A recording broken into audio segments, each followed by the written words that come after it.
want to do this now?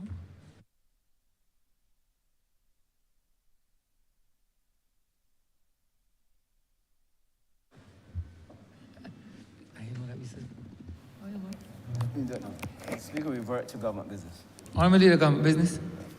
Thank you, Mr. Speaker. In these estimates of revenue and expenditure, we have actually reached 38 hours out of the 32 minutes out of the 40 hours allocated. I therefore beg to move that Standing Order 66-1, which provides for a maximum of 40 hours being allocated for the examination of the estimates in Standing Finance Committee, be suspended at this stage, and therefore I beg to move that this standing order be suspended. The question is that Standing Order 66, subsection 1, be suspended for the remainder of the sitting. All those honourable members in favour, please say aye. Those against, please say no. We think the ayes have it. Standing Order 66, subsection 1 is hereby suspended. We revert to Standing Finance Committee. Put it already. Put it already there.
This Honourable House is now in Standing Finance Committee.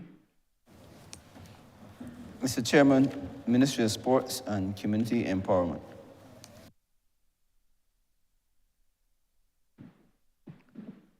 Honourable Member for St. John. Chair, I seek your permission to take leave and to ask my team to join me in the Well of Parliament. Permission so granted.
Mr. Chairman, Head 51, Ministry of Sports and Community Empowerment,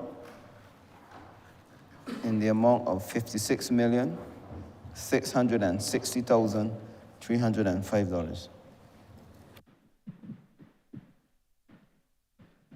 Honourable Member for St. John. Thank you, Chair. Chair, today I'm pleased to be here with my small team, Sports and Community Empowerment, to deal with the matters relating to still maybe our young people and community. Honourable Member. permit me to give the instructions to your team. You are already familiar with those instructions, but I will repeat for your benefit and the benefit of members of the House. Honourable Minister, you have 10 minutes to give an overview of the strategic goals of your ministry. The members of your team can participate in this debate under your instruction with regards to questions that are posed. Each member is asked that before they answer the question, you will have to give your name and the position within the ministry for the records of this House. Honorable members of the House will be familiar with the process in that you have one question initially, and in your response to that question, you posing that question, you will have the opportunity thereafter to pose three supplementary questions related to the original question that was posed. You have 3 minutes, honorable members, to respond to the question. The honorable minister would have 5 minutes to respond to any question that was posed, or the opportunity to direct that question to any member of his team, and that member of the team has 3 minutes to answer the question.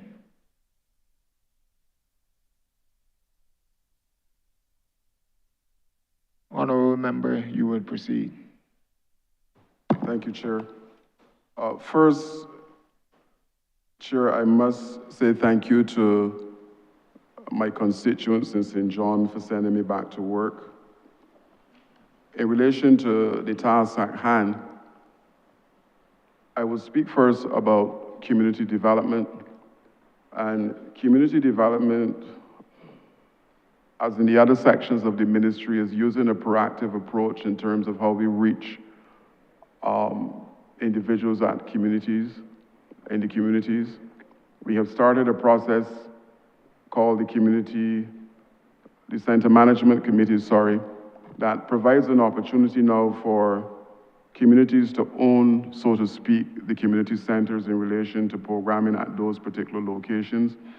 Only yesterday, I believe I was or Wednesday, at a function at the Glebe where a mixology program was put in place to benefit individuals from within the environs of the Glebe. And we're continuing to do work in terms of projects to impact at community level. The Community Independent Secretariat, another section of my ministry that is a year-round activity where we empower, in the first instance, 22 youngsters to be ambassadors for their parish. And I think that you have an idea of that because of the success that is coming from your constituency. And we continue to grow the program. We continue to impact at a level that I think I am satisfied. And again, like the other programs within the ministry, we try to be proactive in terms of coming with new ideas to make that particular program relevant. The third section of the ministry is sports. And the sports project on Island is one that I would say is alive and well. We have embarked on a number of ambitious projects in terms of the infrastructure to ensure that our athletes have what I would say the best possible chance to do podium at the regional and international level. We have done work in relation to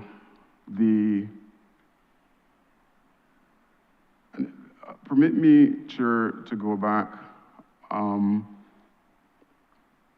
maybe ask myself some questions. And I look particularly at the 2022 Manifesto of Government and look at what was embedded in the manifesto as it relates to the sports project on Island. Complete work started on the National Sports Policy, a box that we can tick because that is already in place.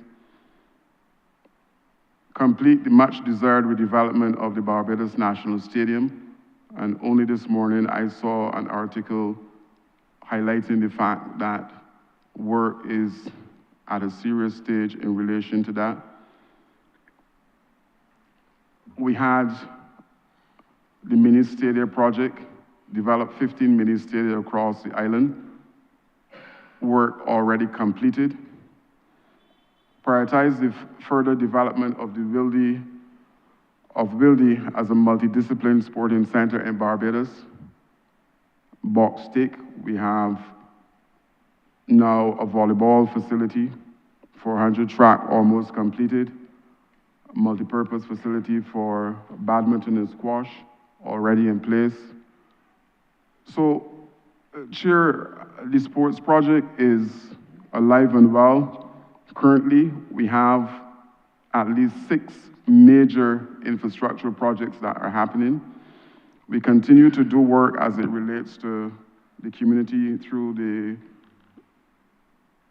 Community Coaches Program that seeks to provide coaches with an opportunity to be able to go back and give back to communities. Recently, we would have started again the beach football tournament that saw in excess of 350 individuals participating in that particular discipline. And note that this was going parallel to the Prime Minister's Cup. So I'm satisfied at this point that government is doing what it is that we are tasked with doing. I would say to you that at least $50 million in infrastructural projects and other areas in sports is currently on the table. And I dare anyone to say that this government is making sports at sports. With those few words, I beg that Head 51 stand par.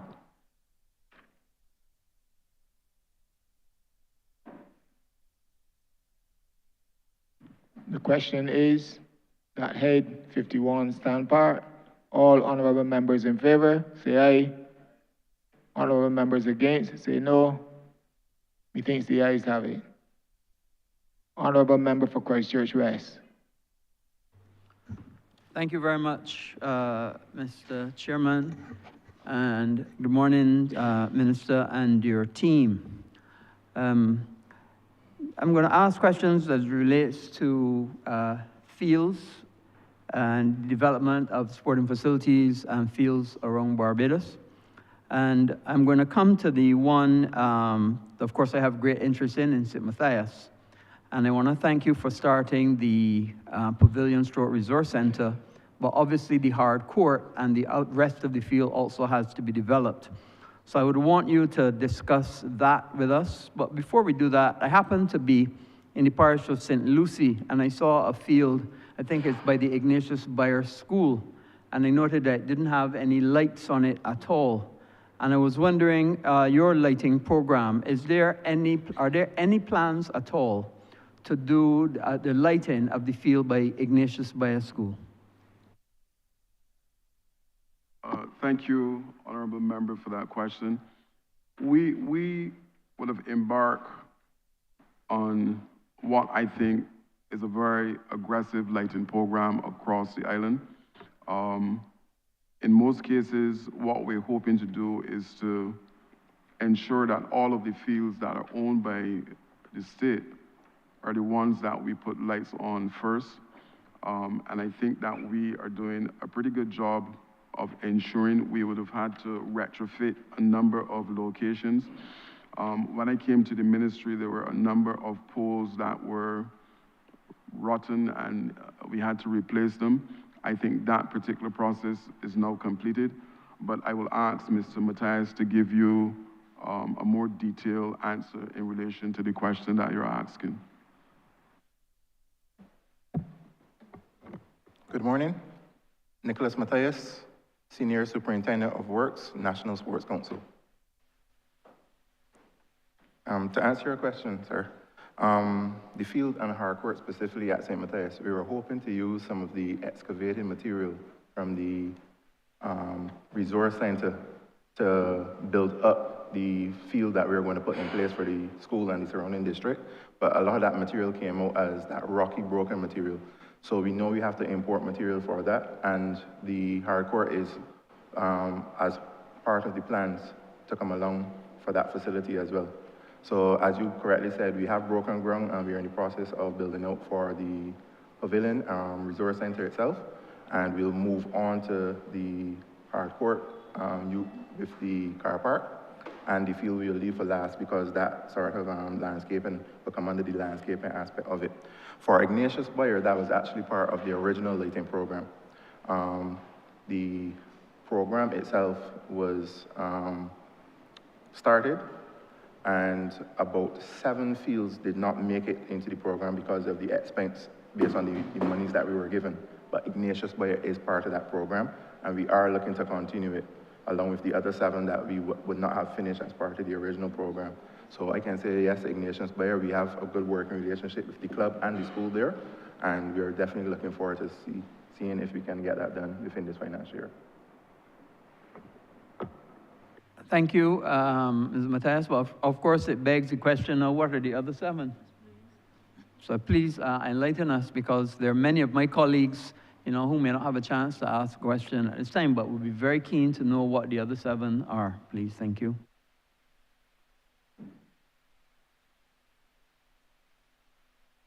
Yes, please, just give me a minute pulling that information for you now.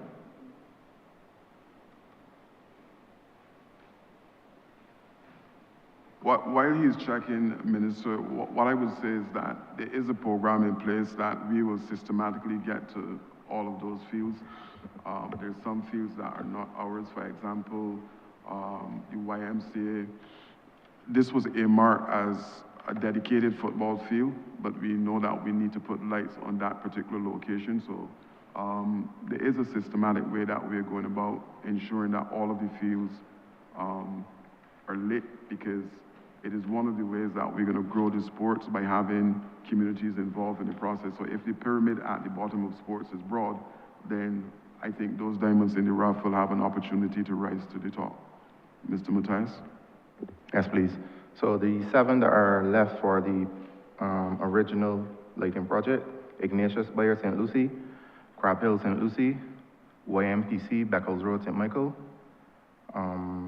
Lodge School, St. John; Queen's Park, St. Michael; Prout, St. Thomas; and Gemswick, St. Philip. Those are the 7 that are left of part of the original lighting project. But I didn't hear the St. Matthias, so that will get nonetheless, of course. We definitely will look into that, sir. Okay.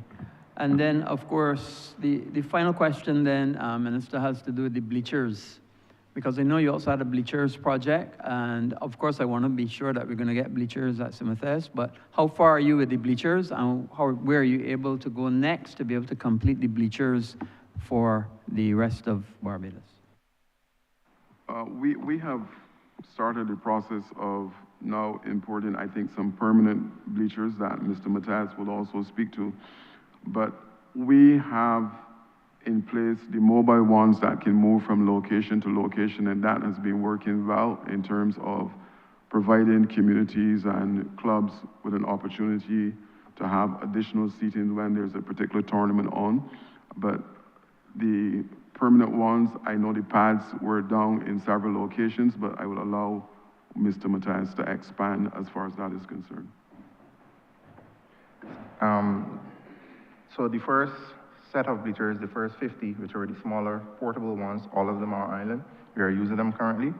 The second set, 17 of the bigger bleachers seating 180 persons per set are on island. We are just waiting for the contractor that supplied it to us to send their dates for the supervision of installation.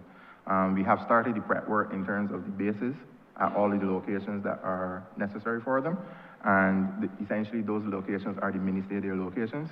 And that work has been started. Actually, more or less all the bases are completed. We're just waiting on the final dates with the supervisor of the contractor that made them to come down so that they could supervise us installing here on island. But they are here, and we have them in our possession. Thank you very much, Minister, and your team. Obviously, we've been asking about this facility at St. Matthias now every year in estimates for about 3 years now. So obviously we're excited that it has started and looking forward to the completion within the next, what you said, 2 months? And I won't ask you to answer that question now because I think I'm putting you a little bit under the pressure. So Chairman, I yield back to you. Thank you.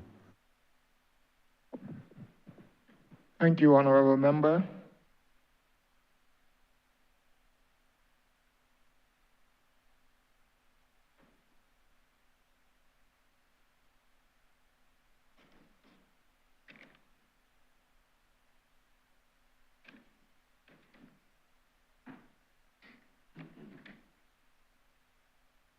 Honourable Member for St. James South.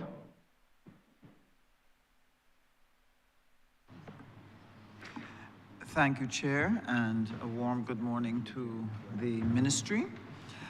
I want to congratulate you on the progress that you've made as a ministry in a number of areas. However, we know that there are a number that are still awaiting fulfillment. And I can say on behalf of the people of St. James South, there are some things that we are eagerly awaiting. Where we are as a country, we know that we're challenged in terms of ensuring that our youth are provided with proper outlets for their energy, proper outlets for their interests, and ensuring that they're doing positive things. And this is all part of keeping the fabric of our society whole. And the issue of access to sports and sporting facilities is very important. My question has to do with the state of play in relation to, for example, the lights that we need to have on the grounds. Our challenge in St. James South is that they need some realignment because you really cannot see to do night programs in the middle of the field. You really can't see the ball.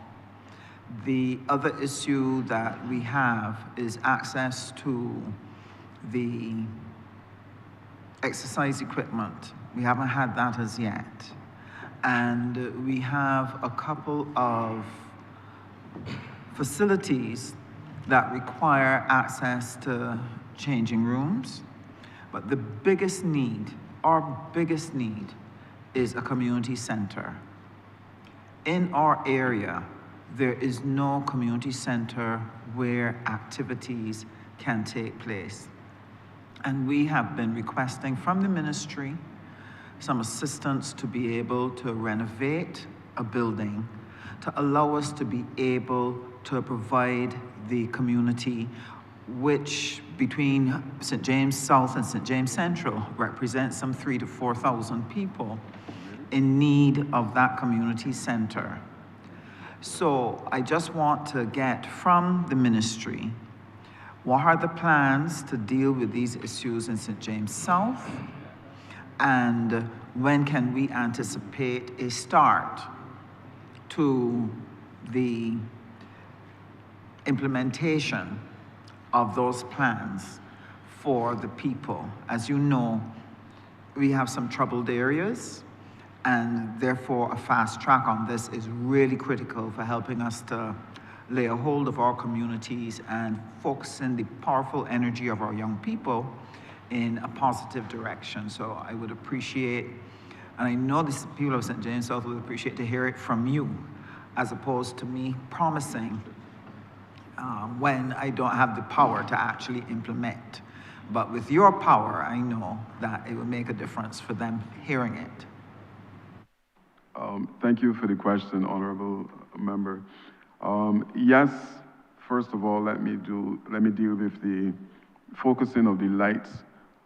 From time to time, the lights on those poles tend to shift, and ever so often we need to go back at night to do some refocusing of the lights in relation to the center of the fields.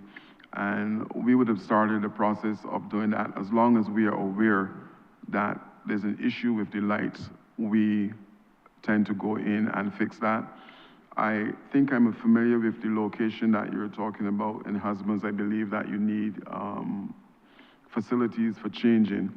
And we, this financial year, will pay a visit to the location and see how best that we can facilitate your requests in terms of having washroom facilities, changing facilities at that location. As it relates to the community center, I remember doing a site visit with you. So I would allow my officers, Mr. Matthias first, to speak on the matter of the lights, and then the Chief Community Development Officer, Mr. Hollingsworth, to deal with the community center issue for you. Good morning again, Nicholas Matthias, National Sports Council. In terms of the lighting focus, I believe you probably may be referencing to Haynesville, Pastor. If I do, what happens there is that is both a cricket and a football, Pastor. Football actually asks for a different lighting setup to cricket. So what happens, we adjust the lights for football, and then cricket season, if they have a late and night match, we have to readjust for them. What we are going to do as well, we have to do some electrical upgrades to the pavilion so that we can get some extra lights on the pole, so that we can get that focus, so we don't have to be having that adjustment from one sport to the next. Also at the Desmond Haynes ground, that has some of the older lights, and as you would have heard the minister said, we have ordered new lights, and they are earmarked to get that upgrade as well. Pardon? No, this financial year you'll get them, because the lights are due in Barbados by the end of this month, and in the new financial year, that upgrade at Desmond Haynes will come. In terms of access to changing rooms, maybe you can let me know which facility specific. I think the minister may know. This is the Oxnard Tire Court, I believe you're talking about. So we'll look into that because this is, I've heard this question come up before, but we definitely look into that, and outside of this forum, I will get back to you and let you know how the plans for that will be brought to fruition.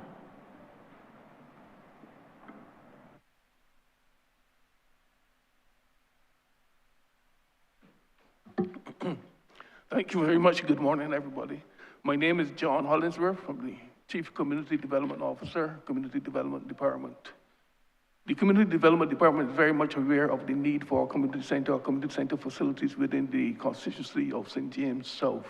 I just happen to live in the constituency. And, we recognize that not only St. James South, but also St. James Central is in need of a similar facility. We have looked at some prospective venues, namely the old St. John the Baptist School, which is located on Holders Hill. And to my mind, that's the most ideal location. The only challenge that I would present is one of parking, given that it's on the main artery. But we have, in spite of the fact that a final decision hasn't been taken, we did put some funds in the estimate to ensure that that particular void is addressed in St. James South and St. James Central, because the closest community centers today will be Weston, as well as Eden Lodge, which are some distance apart. And the constituencies or the populations within the communities in Torrance Village, Holders Hill, Haynesville is very significant. So we do recognize the urgent need for this facility, and we're working towards that. I thank you very much. Now, one perennial problem that we've experienced, and I'm hoping that in your estimates and your plans going forward, you have come up with a way in which it will be addressed. And this is a matter of maintenance.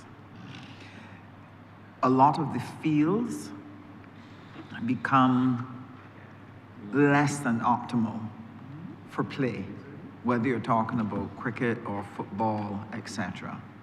The maintenance on the equipment. We have struggled in St. James South to be able to have the fields cut. Sometimes we can have a foot and more of grass.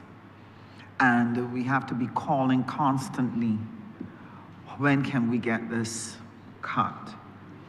So I want to know what maintenance program and what resources have been allocated to try to wrestle this to the ground, because it leads to that irritant that the community feels and impacts on their sense of well-being, because they cannot at will go out and enjoy and use the facilities.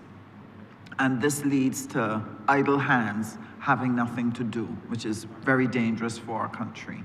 So the maintenance is a big issue, and we would like to know what has the ministry put in place this year to improve and upgrade the maintenance and regular cleaning, regular cutting, regular maintenance of the sports pavilions, and so on. Mine is still in need of some help.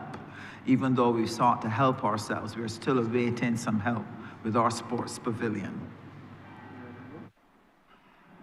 Honourable Minister, it seems as if you were in my management meeting. The first management meeting this year, I have asked the Sports Council to put a detailed maintenance plan in place that will allow us not to have the complaint that you're coming with now, that all of the fields across the island, whether they're divided in zones, will be able to have regular maintenance in terms of cutting of the grass and taking care of the facilities.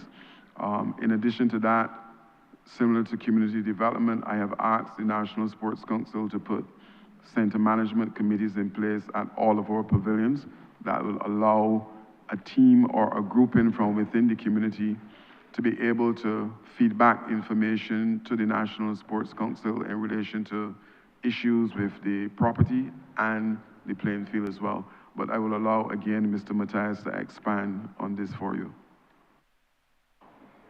Good morning again. As the minister correctly said, he would have given us some instructions about getting a maintenance schedule in place. And we have started that procedure in terms of having assignments of persons inspecting and investigating each field/facility, and a checklist that they will walk with and that they will fill out to make sure that it is submitted so that we better able to monitor and all our fields or our facilities so that it doesn't get out of hand, like you said just now. That system is in place, and I'm proud to say it has started to work. So we do have the equipment to do it. It is just that at certain points in the year, specifically, let me give you an example this year, when it's around the athletic season, second term of school, a lot of schools themselves ask for that equipment. No excuse for us not being able to get to all of our fields, but there's a huge shift in the dynamic of us sticking to that schedule because there are schools and there are other entities that ask for those cuts. So it puts a bit of pressure on the schedule that we have right now. And as soon as we get the request for the cutting of the schools for athletics and stuff like that out to the way, we return to the schedule for our regular cutting and the regular maintenance of our fields. Yeah, so we do have enough equipment, and we always make sure the equipment is in good shape. And going forward, that is the additional schedule with the inspections will help us to alleviate that problem. My third follow-up question continues to look at the issue of making provision for people to be able to use the facilities and providing them in the first place, maintaining them in the second place, and the third is providing the sports coaches to actually come and do the training at the community level. Now, I know that you've started such a program. I just wanted to get an update on where you are in terms of providing coaches in the communities to allow for the young people to effectively use for their exercise and enjoyment, and also to be able to identify some that have potential to go on to be professional athletes. So if you could share with us. All right, thank you, Minister. Yes, we have put measures in place to do exactly what you're asking. The Community Coaches Program is one that we felt is necessary in order to boost what is happening with the coaches that are employed at the National Sports Council. And the Community Coaches Program revolves around us identifying individuals from within the communities all across the island, going through the first phase of training, let's call it level 1, where they will be able to do the basics of coaching. We send them back into the communities to find a grouping of 12, 15, however many youngsters to do coaching with that particular group. It is twofold. One, it is providing a structured activity for those youngsters, and two, it is giving these fledgling coaches an opportunity to hone their skills in terms of coaching. After a period of time, it is proposed that we come back and we upskill them again, where they now move to another level of coaching. Because I believe, and I've also always said from the time I sat in the chair, that if we're gonna have world-class athletes, then we must match them to world-class coaches. And hence, we are trying to make sure that we have a wide group of individuals who will be involved in the community coaches program, because for me right now, too many of our fields are dormant in the sense that on evenings, there are no activities taking place in terms of youngsters. So if we can have the community coaches program up and running, then I think that we will be doing something positive in terms of, one, adding some skills to the coaching fraternity, and two, providing structured activities for those youngsters. You mentioned taking care of the facilities. Even though it is sports, I'm gonna allow, because the center management committees were started at CDD, but as mentioned before, I have asked the National Sports Council to mimic what is happening at community development so that we can have those center management committees in place. And I'm gonna ask Ms. Kia Hines to give you some information about the center management committees and exactly how they're supposed to function. Good morning, everyone. Kay Hines, Deputy Chief Community Development Officer. The vision of the Community Development Department is to build strong and vibrant communities across Barbados through several programming initiatives. A key element of implementing these initiatives is to ensure that our community and resource centers are open for extended hours. In 2021, following an internal examination of the department, a cabinet paper was written for the establishment of the center management committees. The key objectives are to have a cadre of trained volunteers at the community level to assist with the programming of the community centers, and also to ensure that our community and resource centers are open for extended hours.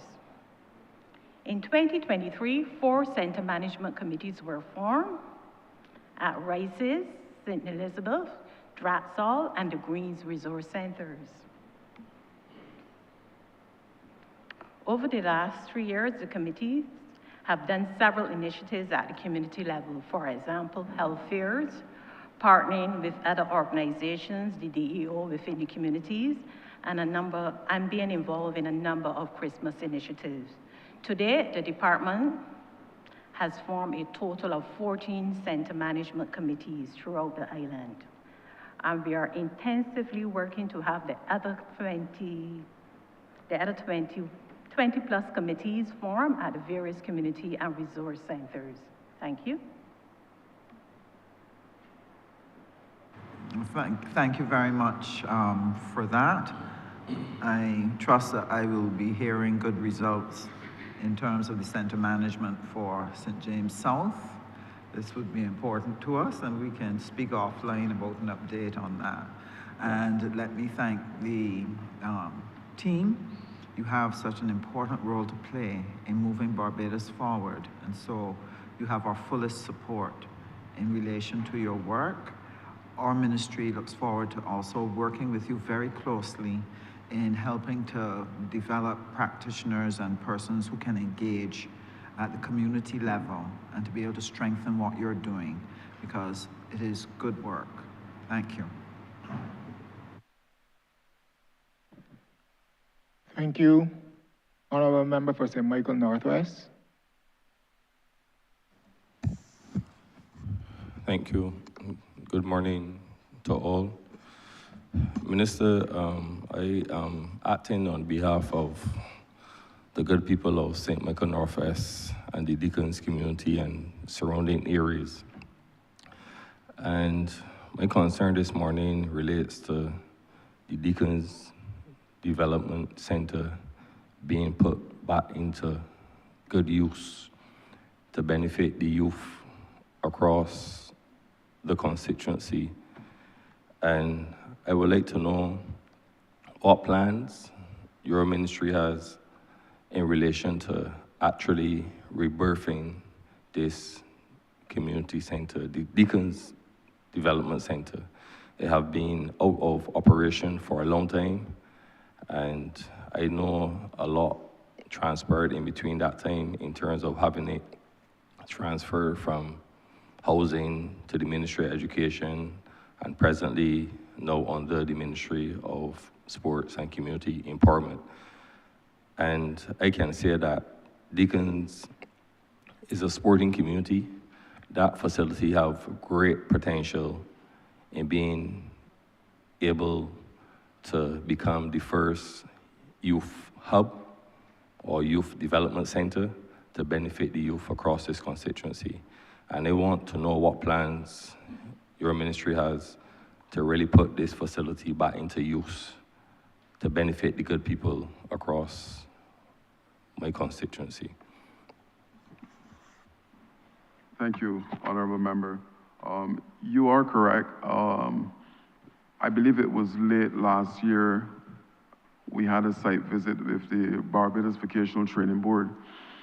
The site visit was for us to see the facility, and it was indicated then that we would be again in control of the facility at Deacons.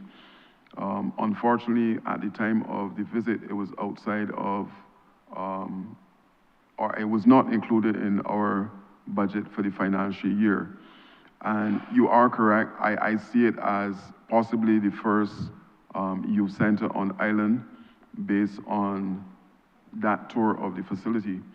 And rest assured that plans will be in train to make sure that we can bring it back to what it was before. I know there's several entities from within your constituency that were utilizing the location, including, I think it was a gym that was at the location. So I think that yes, under community development, we can build it out and use it as a training hub, not only for your constituency, but for the island as a whole. And if we can have several of the ministry's satellite programs happening at your location, I think it would be another training hub in relation to maybe hospitality and vocational training in another sphere. So rest assured that plans are in train to utilize the facility. Like I said, I have an idea that it should be a youth center. Youth is no longer under me, but I think I can work in concert with the minister in terms of community development to make sure that the facility don't remain dormant. Thank you. You also know that that said facility also has a pasture connected to it.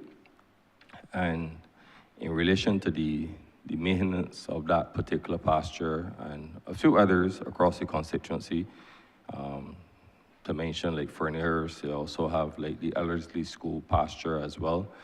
One of the things that I had requested previously was to have the lakes upgraded on that pasture.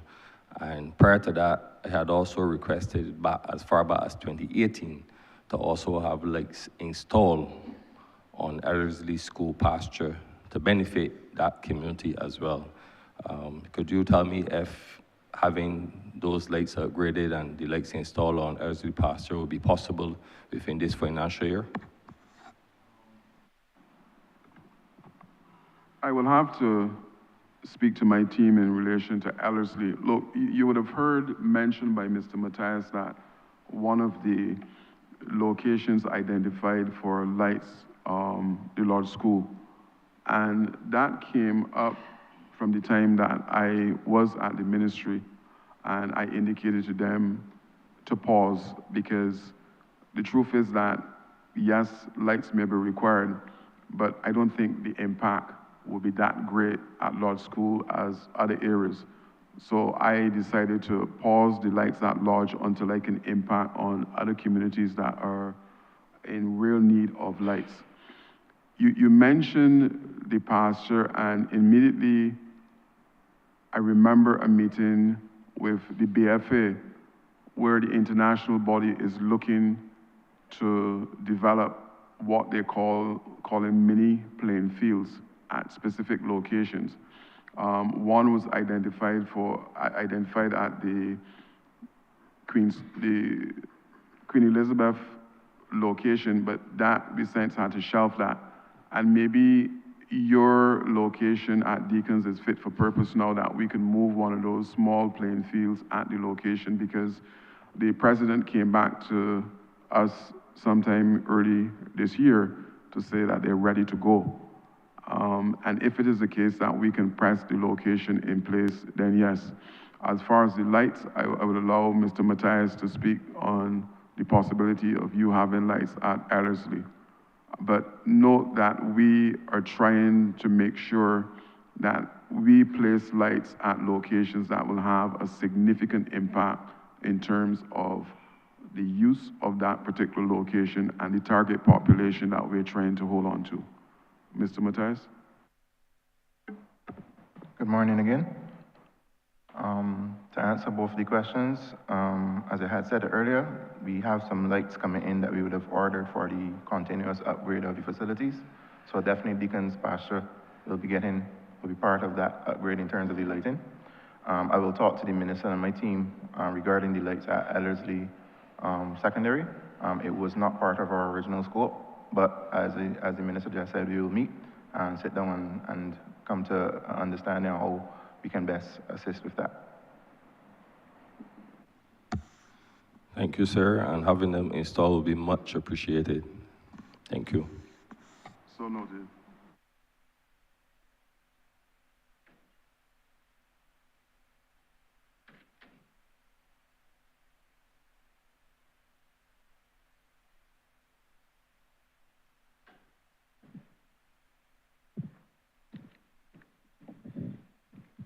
Thank you. Honourable Member for Christchurch West Central.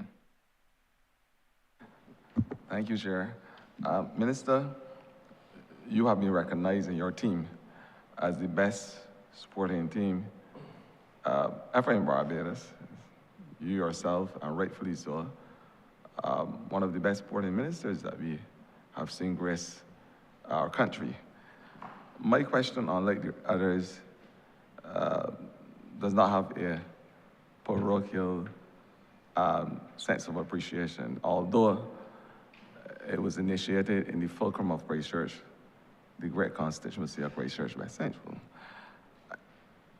It is a question that speaks, nationally and otherwise, to us having a sporting academy facility, whether it is concentrated on one particular sport or multi-sport in nature. Because over the years, athletes, and we know this, we have produced the likes of Delhi Thompson, Sadia Williams, you're looking at the not too distant past, and Ryan Braffett, world-class hurdler. We have produced great athletes. But the question has often been asked about having proper provisions. We are now living in an era of biomechanics.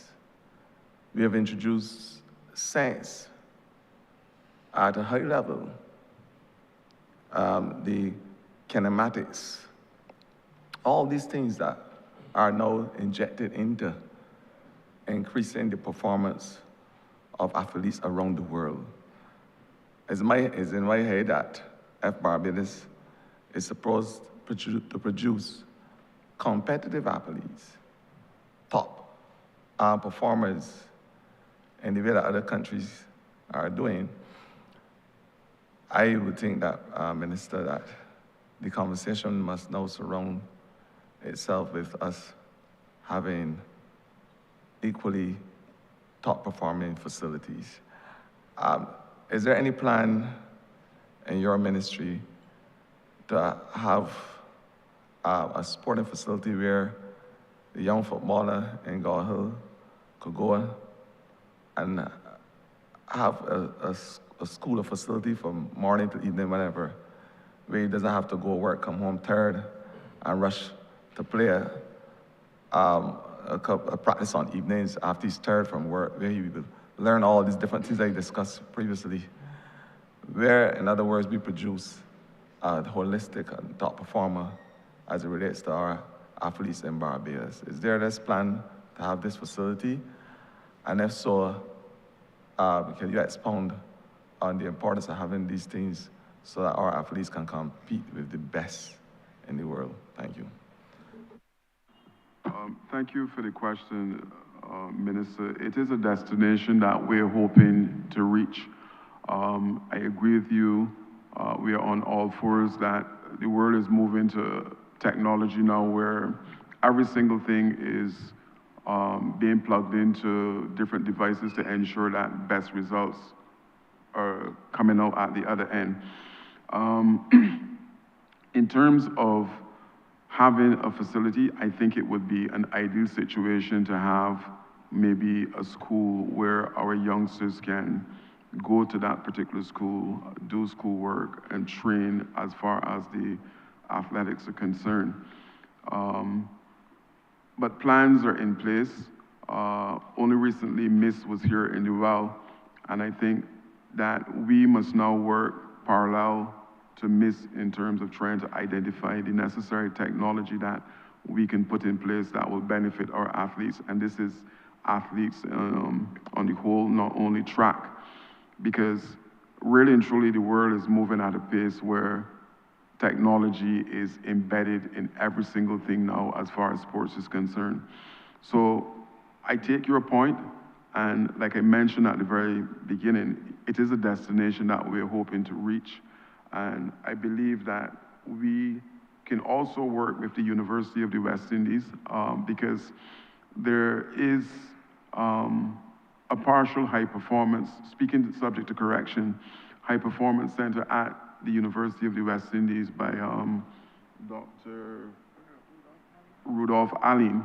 And we're going to revisit that to see how the ministry can work along with the University of the West Indies to make sure that we have podium finishes as a regular in the international athletic setup. I hope I understood. Thank you, Minister. I look forward to us getting to that destination. And to finally say that sports and medicine are unequivocally linked. We just have to look and see what's happening in terms of the doping situation across the world. And I think it's equally important for athletes to be aware, to have the knowledge and be informed about even say simple basic food products that tend to raise the red flags when they go on the international meets, etc. So I look forward to the day that we can get to that stage. Thank you. Thanks. Thank you, Honourable Member for Christchurch East. Thank you, Mr. Chairman. Minister, allow me to join the chorus, not to fluff your ego, but mine is out of actual earned gratitude. So I want to start by thanking you and your team, a number of whom I know, personally know, for working hard with me over the last couple of years to help realize some of the dreams of people that I represent. So I want to start by thanking you for that. Now, I heard your comments in relation to the question by the Honourable for St. James Central, St. James South, in relation to fields and maintenance and whatnot. Now, is there any thought given to the decentralization of the maintenance oversight? Let me explain. It is all of us have a headache. You have a field in your constituency that you want cut. That they got something going on, a football match about to happen, a cricket match happening, the field hasn't been cut. People seem to have not known that it has not been cut. And then you're scrambling and you can't get the equipment somewhere else, or there's only one tractor working or whatnot. Now, I understand this has been the model for a while. I do believe that a more useful model would be to put some of the maintenance for community fields in the communities.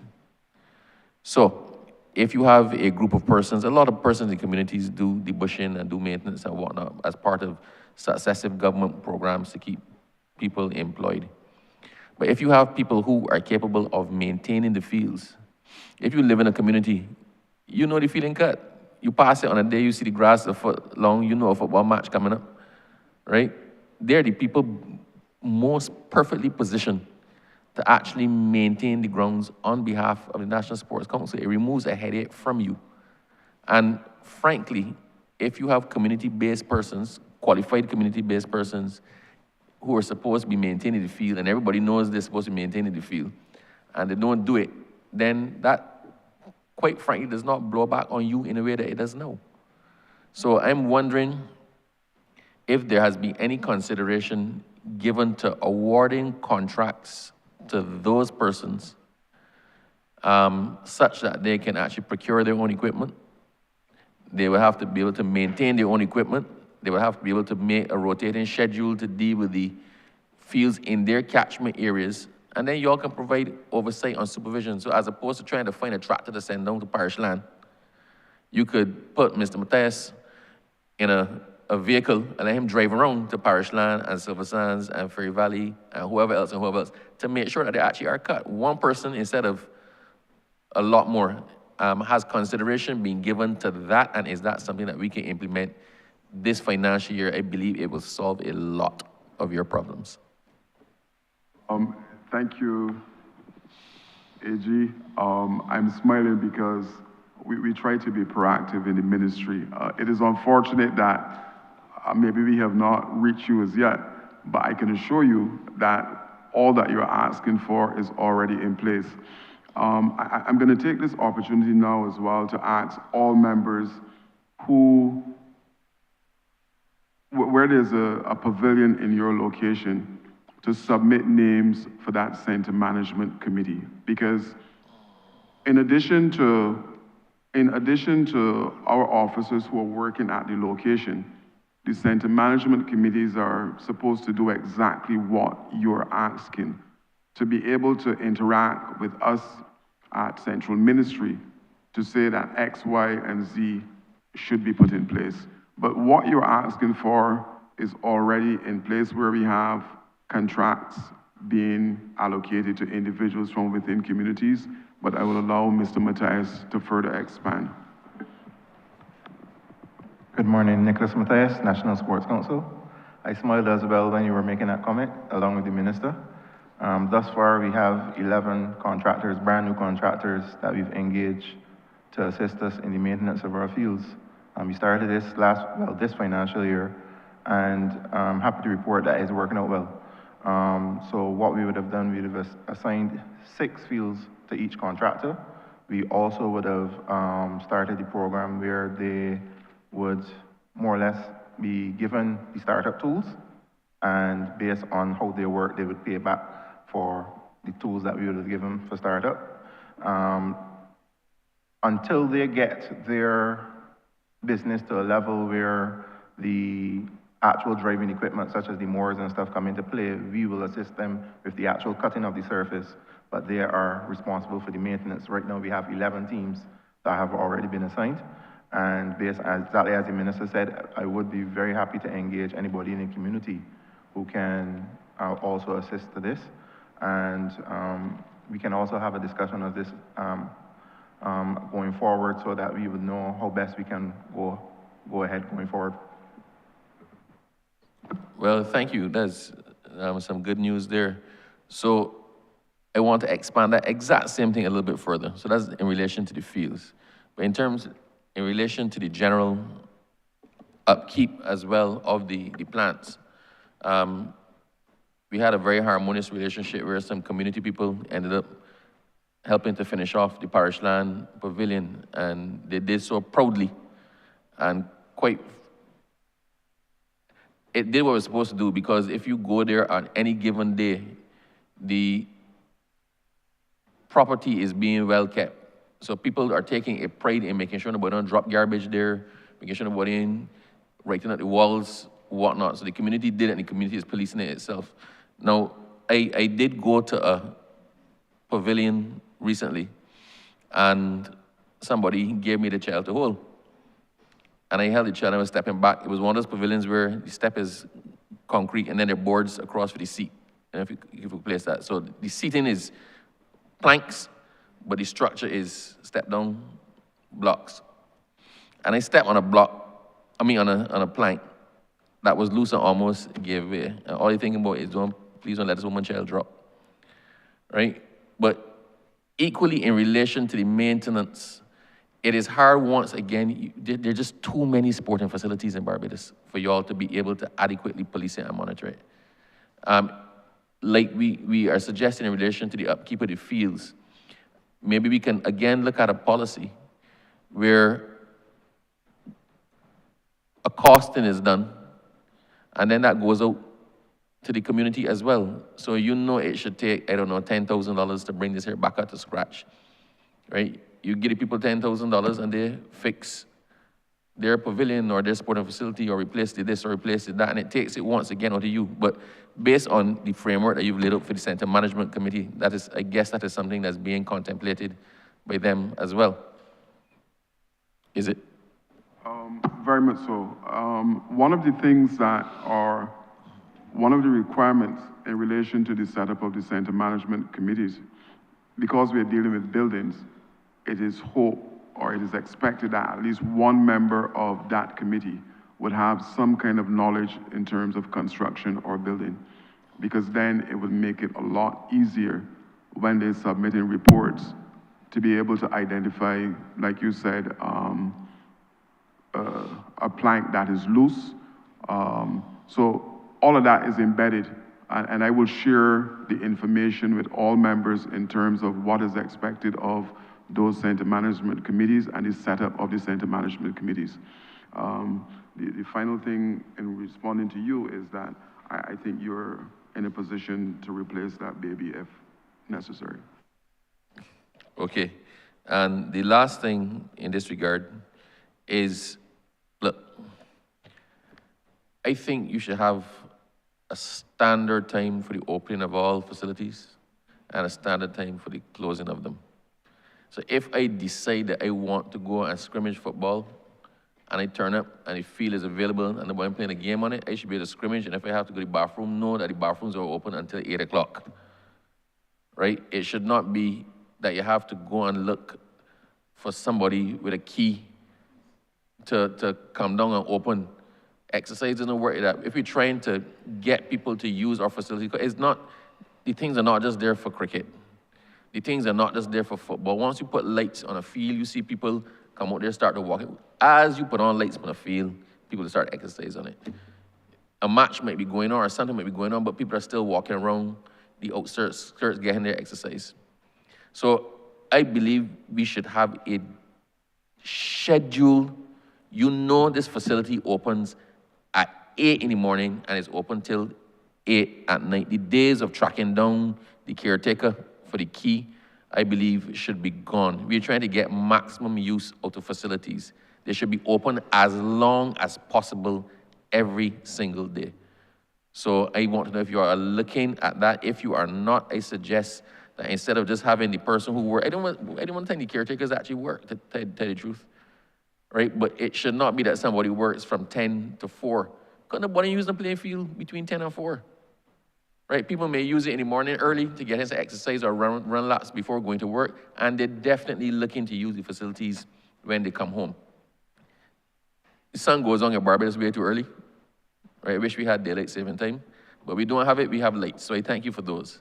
But with the lights come the invitation to use the field after dark. So if that is our intention, then we need to put the facilities and the resources in place to ensure optimal utilization of all of our fields. We're trying to get our Bajans healthy. We're trying to get them fit. So it can be that my exercise is stymied by the fact that I can't find a groundsperson to help me my weak bladder. So what are you looking at in relation to that this year? And I believe it is a must. Again, honorable member, plans are already there. The center management committees are supposed to kick in when my officers close at 4:30. The center management committees are supposed to take over from that time until 11:30 at night for exactly the same reason that you're identifying, that after work is the high use time for these facilities. So part of the onboarding for our center management committees is that when 4:30 and regular staff move away, then you will kick in terms of being able to provide opening hours for clubs, teams, like you said, people who just want to exercise at all of the locations. And this is the case for the community centers as well as the pavilions, because obviously people would need to use the washroom facilities, and from 4:30, the center management committees are supposed to take charge of the particular location. It is also part of their remit that if they figure there's a program that they need to put in place, that we will work with them to ensure. So if there's a guy who is prepared to do training for 50, 60 individuals at a particular playing field, then they can submit something and we will facilitate that as well. So that is the main purpose, or one of the main reasons for putting the center management committees in place across the island. All right, thank you for that entirely. What I would say, don't hide your light under a bushel, right? The fact that you know that and your team is not in and they know that, but half of Barbados does not know that, is not helping the half that does not know. And that's a excellent facility that you have, as you say, in place already. I think you should really publicize it so people know what capacity is there and how to access it.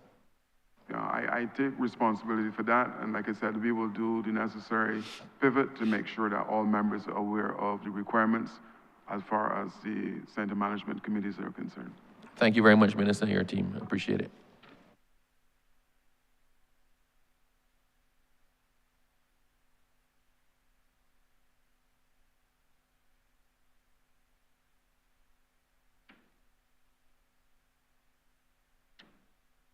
Thank you, Honourable Member for St. Peter.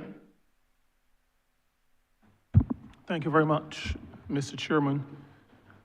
My first round of questions, well, the first question and a couple of follow-ups relate to sports development. I see the vote, I think, under 0563.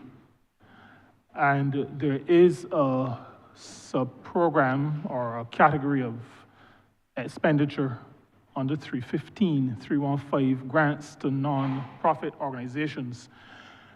Now, sports development, I believe that you would agree, has a community component.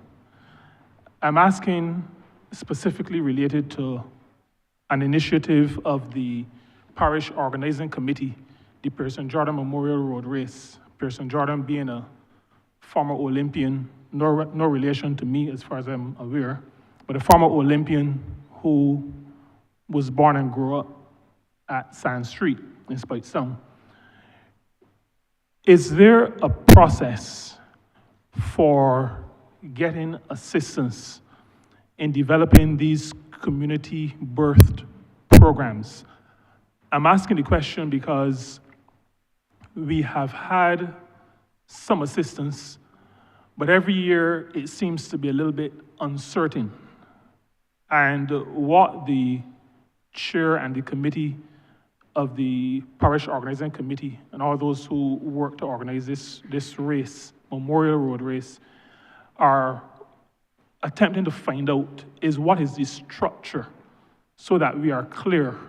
And I ask the question in this forum because I believe that there are others listening, other colleague members of parliament who may have similar programs or ideas that could be birthed at the community level.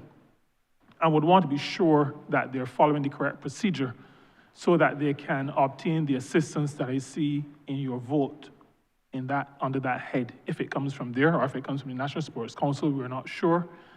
But I'd like some clarity on how do we access the assistance that will allow a community birth sporting program to flourish.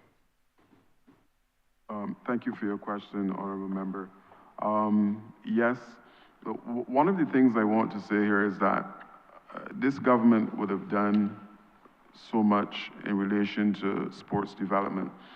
For the first time in our history, and I dare say probably in the Caribbean, coming out of COVID, government would have provided every single NF, every single national federation with $25,000 in seed money to do development program or to engage in developing their particular discipline. In addition to that, an additional $5,000 in kind was provided to clubs that were affiliated with the national federations. And this went a long way in terms of helping sports to come back from COVID. In terms of your question now, I would say to you, yes, the ministry is constantly being asked to facilitate community projects that we think are wholesome. Then yes, we readily agree to fund some of those programs. If the ask is too big for the ministry to handle at a particular time, then we do referrals to the Arts and Sports Fund. But I will ask Mr. Rowe to give you some more details in terms of the process as to how your particular organization or entity in your constituency can source funding through the Ministry of Sports. Thank you, Minister. Good morning. My name is Stephen Rowe, Sports Development Officer in the Ministry of Youth, Sports and Community Empowerment. Sorry, Sports and Community Empowerment. Now, the application process for such activities is that the entity writes to the ministry, first address the correspondence to the permanent secretary, articulating the nature of their event with all the specifics. And when I say all the specifics, the principles, the objectives, what funds they are seeking, what funds they are sourcing otherwise, and how they plan to execute the event. And the reason I say all of the information is because when some of the information is missing and it comes to the ministry, then the ministry has to reach back out to the individuals, the applicants, to request that additional information. And that process leads to delays. Once that information is complete, it is evaluated within the ministry, and where, as far as possible, some assistance is given. The ministry is normally inundated with applications, so notwithstanding you may have seen some in our estimates, we try as best as possible to stretch that as far as possible.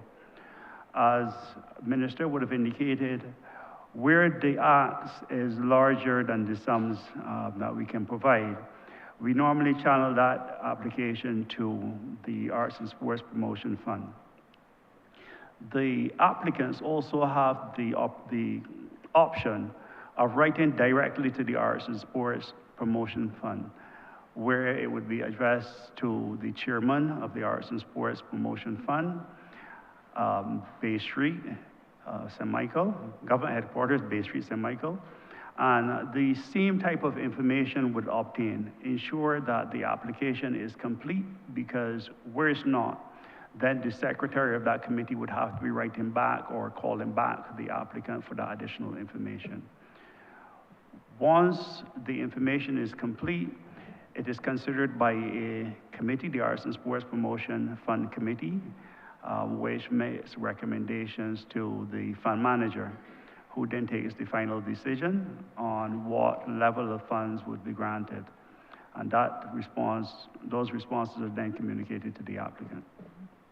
So that's the process. Thank you. Thank you very much.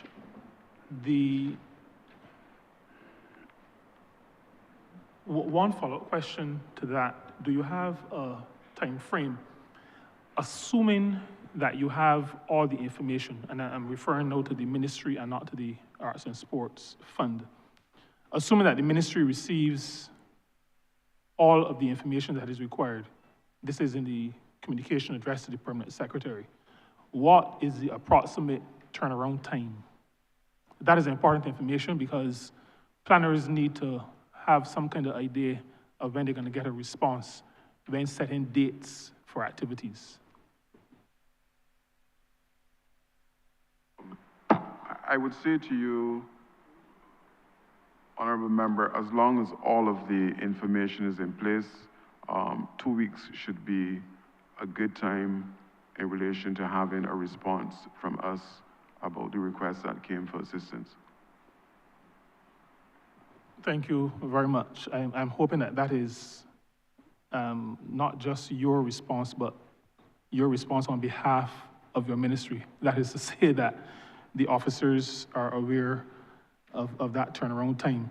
Now, if I ask another follow-up, and this continues to speak to community involvement in sports development, there was a response made with respect to the maintenance of fields. Now, I heard, let me indicate why I'm asking this. I'm asking it for the same reason, I believe, as the Honourable Attorney General, who spoke to locating maintenance in communities. What I thought I heard was that for some of the persons who have been allocated contracts, some have 6 playing fields. Now, there is no community in St. Peter that has 6 fields. So it means that if what I heard was correct, somebody from somewhere outside of the community is clearing or maintaining a playing field in the community. I've asked the ministry before, and I use the example of the Whitehall playing field, where the club, one of the 2 clubs that would be the main users of the field, saw an opportunity to both maintain the field and also get some resources to help in its own development. But that would be a single field because there's only 1 field in the Whitehall, mile and a quarter area. My question as a follow-up with respect to developing sports in communities, how can we facilitate clubs or other organizations within communities in maintaining the grounds and also being able to access funding? So by way of contract, how do we do that? Assuming that what I heard about allocating 6 fields is correct. The easy answer to that, Honourable Member, is for the club to make representation to the National Sports Council, indicating that it is their desire or they're interested in doing exactly what you're saying, because we would not be aware that they have the wherewithal to actually do the maintenance of the location unless they would have submitted something indicating that this is something that we are proposing to do as not only self-help, but to source maybe funding or additional funding for that particular club.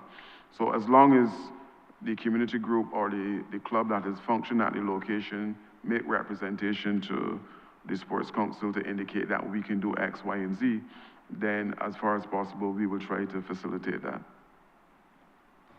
All right, thank you very much. And the club will be making the necessary application and will obviously monitor the response. My final follow-up with respect to community and developing sports in the community. There was also discussion earlier about the center management committees. You have indicated that we should submit the names. my own experience, and this may be related to community centers, I'm not sure, I have to double check, but I became aware of a center management committee. I'm not sure if it's a community center, but the members of that committee in one or two cases were not known to me, so obviously not submitted through the Member of Parliament or the Office of the Member of Parliament. I understand that 14 committees have been set up so far, and this is with respect to sports, so these are pavilions. And my question is, are any of those 14 in St. Peter? I just want to know what's already done so that I don't try to redo something that's already done. And I think you will understand why I'm asking, what I'm trying to say by asking that question as well. I will ask the Deputy Chief Community Development Officer to respond to you. Ms. Hines, Deputy Chief Community Development Officer. Yes, one of those center management committees is indeed in St. Peter at the Boston Community Center.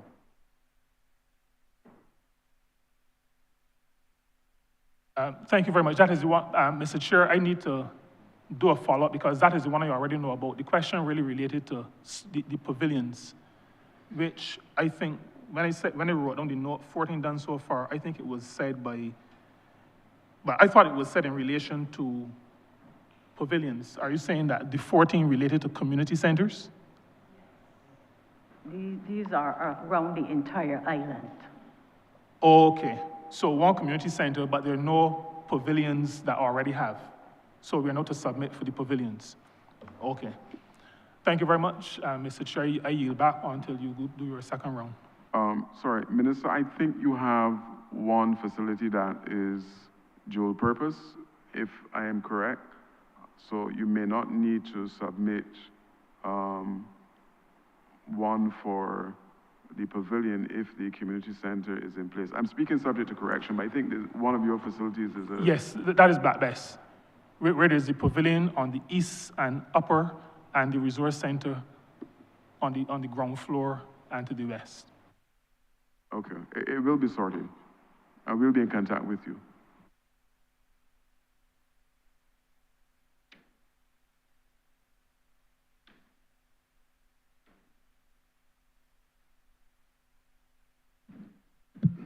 Thank you, Honourable Member for St. Thomas.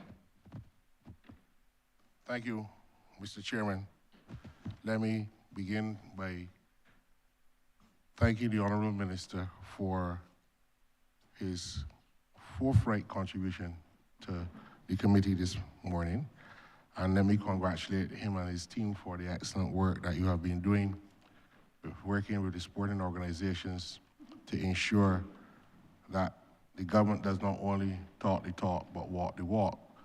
I certainly, from my experience with dealing with you, Minister, and many of your team, have felt that the ministry has been working hard to ensure that sporting organizations in Barbados can continue to survive.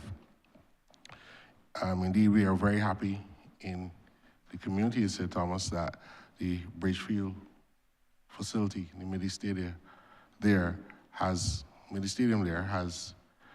had its fair share of the pie, and we look forward to continuing the work to develop the facility there. In the Jackson area, West Jackson, St. Michael, which also happens to be part of the constituency of St. Thomas, there's a thriving sporting community that uses the facility at the hard court there. They've had a very prominent basketball and volleyball team set up there for a little while. But for many, many years, they lacked any bathroom facilities and any other facilities at all. So my concern is, to what extent can the ministry or the Sports Council work with the community to secure the necessary funding through fundraising, engaging in the corporate communities around the area that sponsor these teams to develop facilities that would allow people to practice and recreate in a dignified manner without having to go to use, in local terms, the bush or behind a car or something to relieve themselves, or have to go home in order to relieve themselves. It is my view that that facility could be developed to the extent you can even put bleachers with some kind of roof structure on it, solar panels, lights, to create the all-weather type environment for the sports that use the facility in Jackson to be able to participate and fully in it. Because as Honourable Member for Christchurch East says, the sun goes down very quickly in Barbados.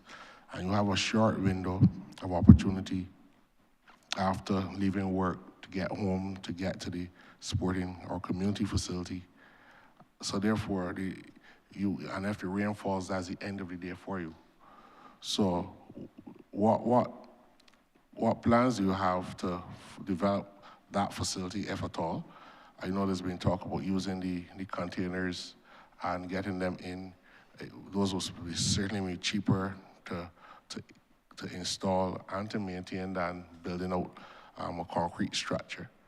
But we want to know how possible would it be for the ministry or the sports council to engage with the community to build out that facility there?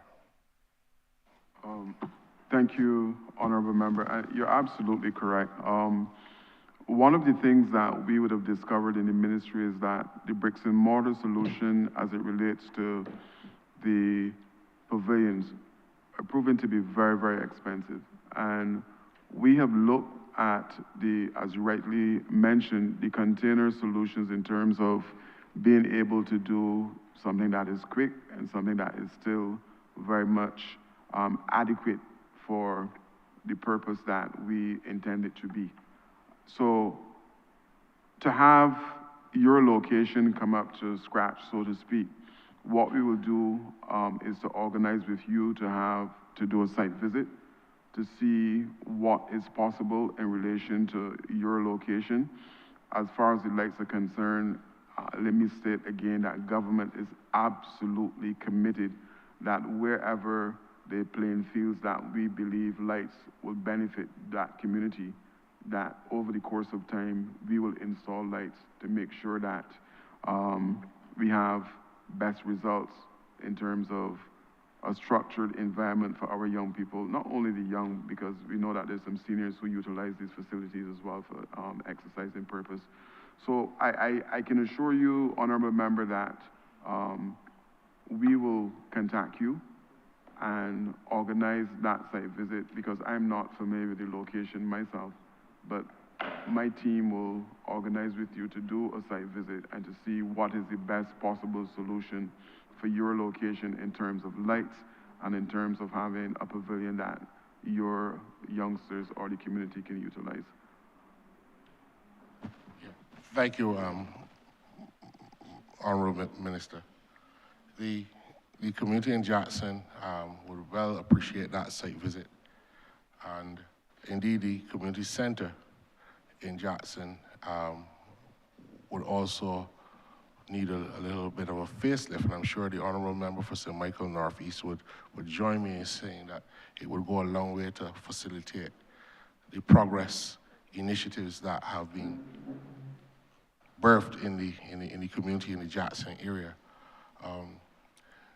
There are community centers in St. Thomas that are a bit dormant.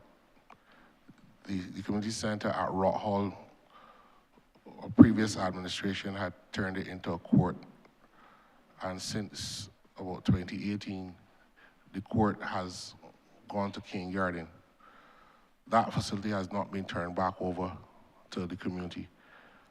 And the Rock Hall Community Center was indeed a vibrant part of community life for the whole parish, because at one stage it was the only community center in the parish of St. Thomas.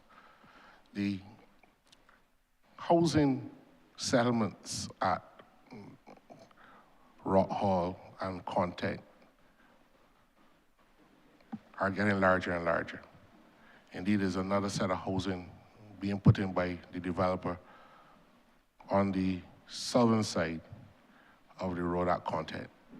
And therefore, I would like to know what are the plans for the development of that facility? When can it be turned over to the community?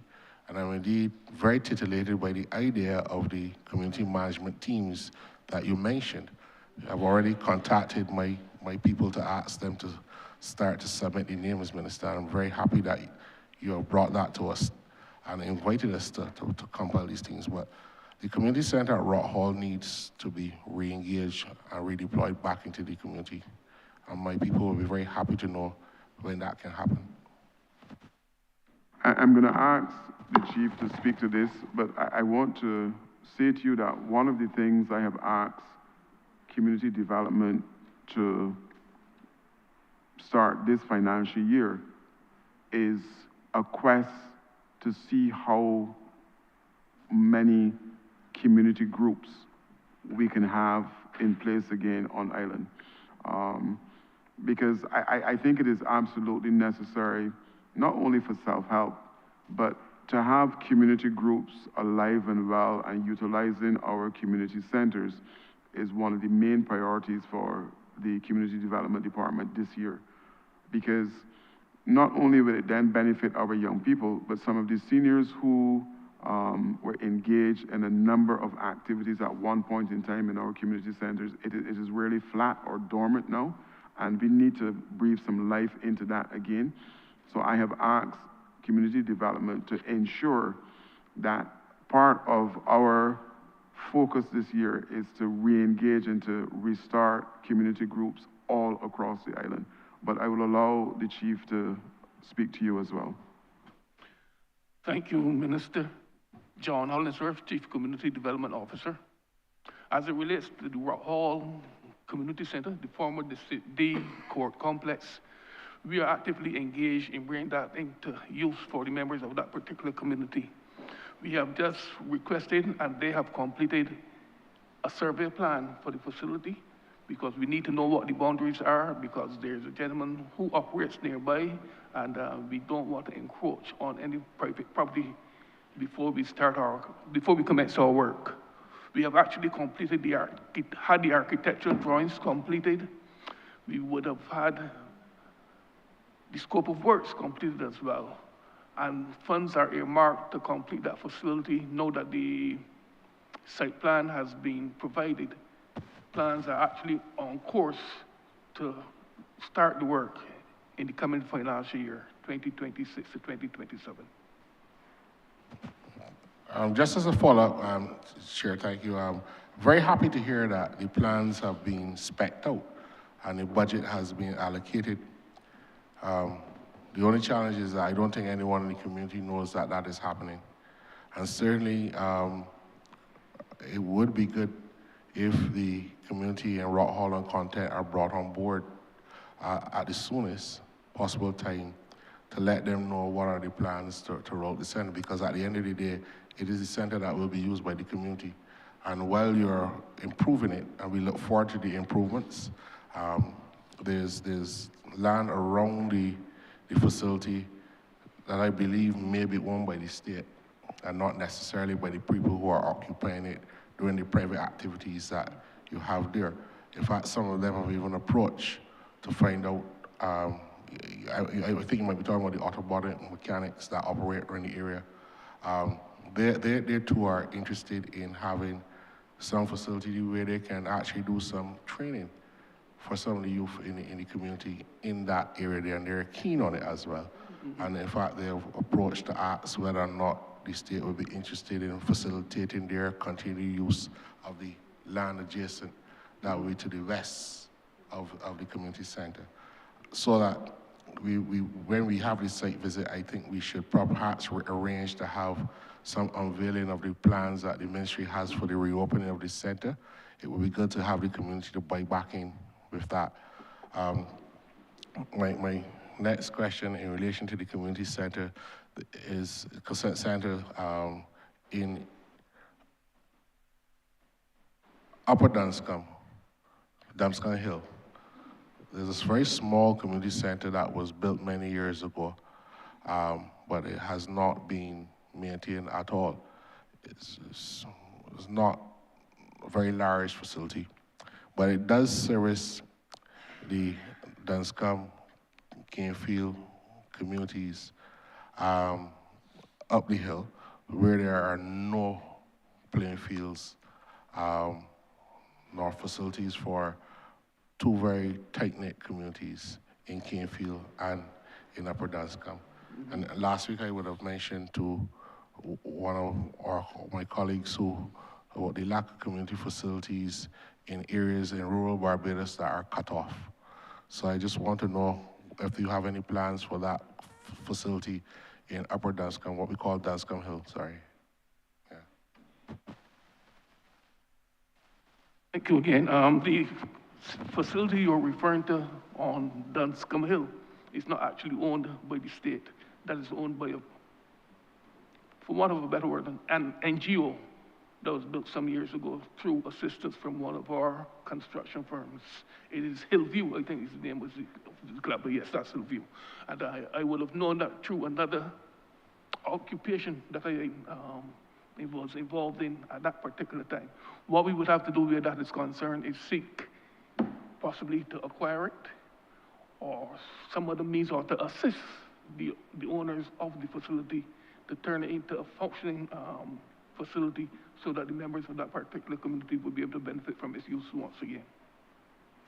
I'm glad to hear that being clarified, because it is now in a state of disrepair, and we would not want it to fall into the wrong hands or the wrong elements. The doors and windows are off. There's no electricity, so we know what is going to happen there if we don't make sure that, but it will be vital to have it brought back into service for the community. It is very well. Thank you, Mr. Chairman. I yield back my time. Honourable member, just to follow, I'll ask the PS to speak on the area that you mentioned in terms of your constituents not knowing about some of our programs. She will share some information with you. Thank you, Minister. Thank you, Minister. Joy Adamson, Permanent Secretary in the Ministry of Sports and Community Empowerment. We do have a Community Development Department community canvas that is being aired now on CBC at 8 o'clock on Tuesdays. We had a similar program called Bridges before with the youth. So we are advertising a lot of the programs happening at the community centers. And what I will make sure to do is coming up then in future programs that we highlight the Rock Hall area so that that is known to the community. Thank you. Honorable Leader of Government Business. Thank you, Mr. Chairman. I beg to move that you do now report progress to His Honor the Speaker and beg leave to sit again. The question is that I do now report progress to His Honor the Speaker and beg for leave to sit again. All honorable members in favor, say aye. Honorable members against, say no. Methinks the ayes have it.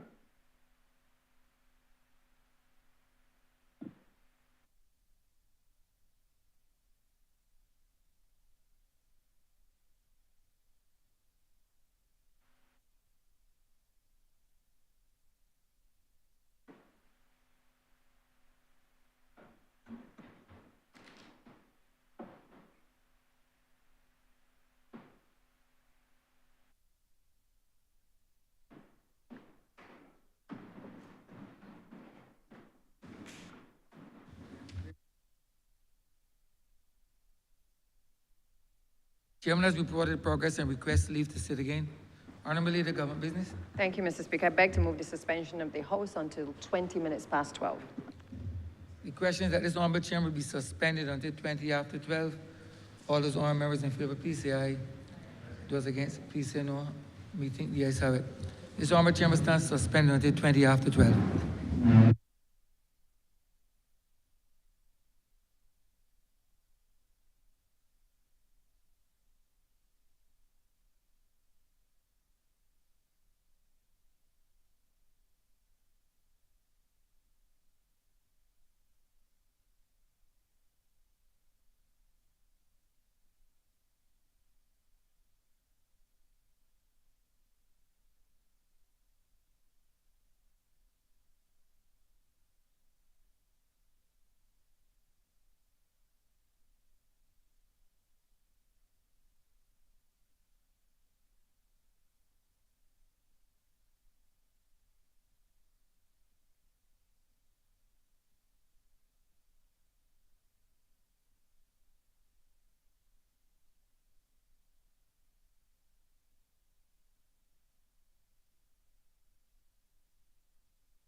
The sitting is resumed. We continue with Standing Finance Committee and the debate on the Appropriation Bill 2026.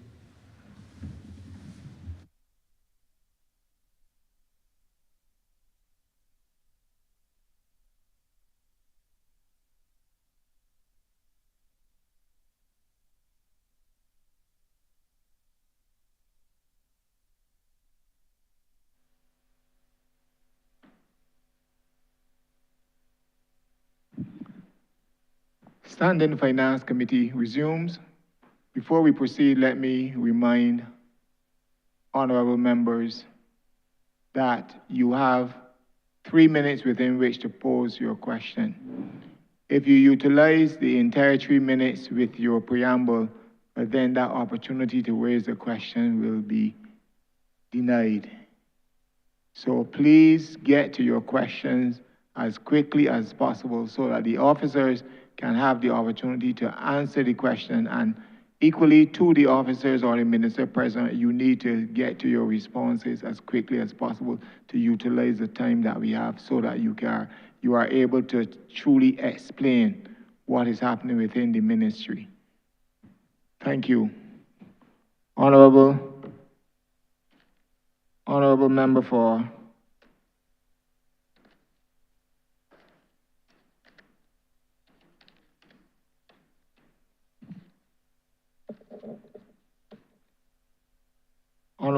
for St. Philip North. Thank you, Mr. Chairman. My preamble will be very, very short. My questions will be surrounding more or less the St. Mark's Resource Center and the adjacent playing field. We all know, and I've met with the ministry before, we all know that sports is oftentimes community sports, the gateway to scholarships, to being national athletes. My interest really is in the promised hard court. The members, all of them I think in here know when we went through the hard court or the proposed site for the hard court sometime back. And there was also issues with the car park close to the resource center or of the resource center where it can be used for sports, road tennis, skating. That was one of the proposed things that we wanted to do there. And thank you for the lights that were installed. I really appreciate it. Hopefully sports will get to going soon from now. But my concern really are the plans for the hard court. When should we expect them? And the repair of the car park, and any other future plans for the St. Mark's Resource Center. Thank you for your question, honorable member. Again, I will ask Mr. Matthias to address your concerns. Good afternoon, everyone. Nicholas Matthias, National Sports Council. I'm happy to let you know, as you already had said, the lighting and the field has been completed this financial year. And we are going to start that hard court within the next 2 weeks. I've already reached out to the contractor, and we have done more or less a plan that we have to put it in place, and we're going to do our first visit sometime next week, so we can try to break ground before the end of this month. Also, I'm happy to report, because the pasture, the field, is part of the new proposition for the football. We were waiting until the end of sports season because the primary school was using it. So the field itself is going to be regraded as part of the program. And going forward, it will fall into part of the football dedicated fields. But that does not stop the school from using it. The school will use it for athletics, for what they need for, but it will still be the community field for football.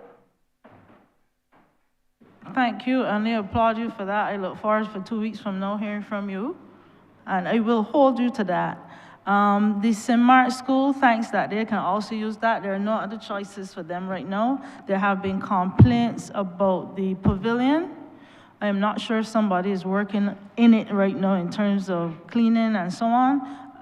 Is that in place as we speak? Because I heard complaints up to today about the standard of cleanliness within the pavilion. Please follow up, Mr. Matthias.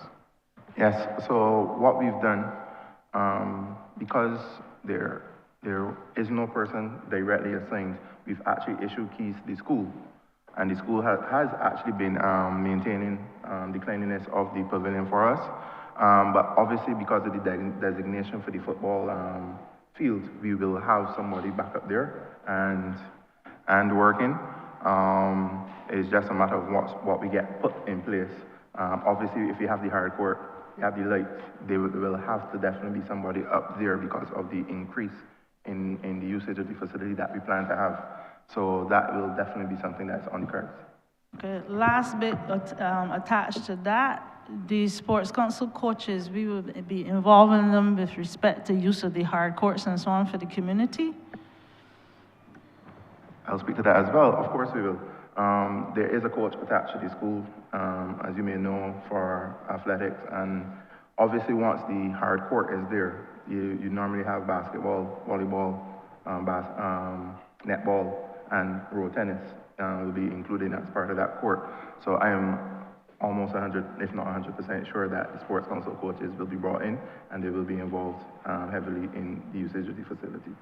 Okay, thank you. I meant beyond the school though, in terms of teaching the community? Yeah, because we have the after-school programs that we do, and I'm pretty sure that we will engage the community in that way as well. Thank you very much, Mr. Chair. Thank you.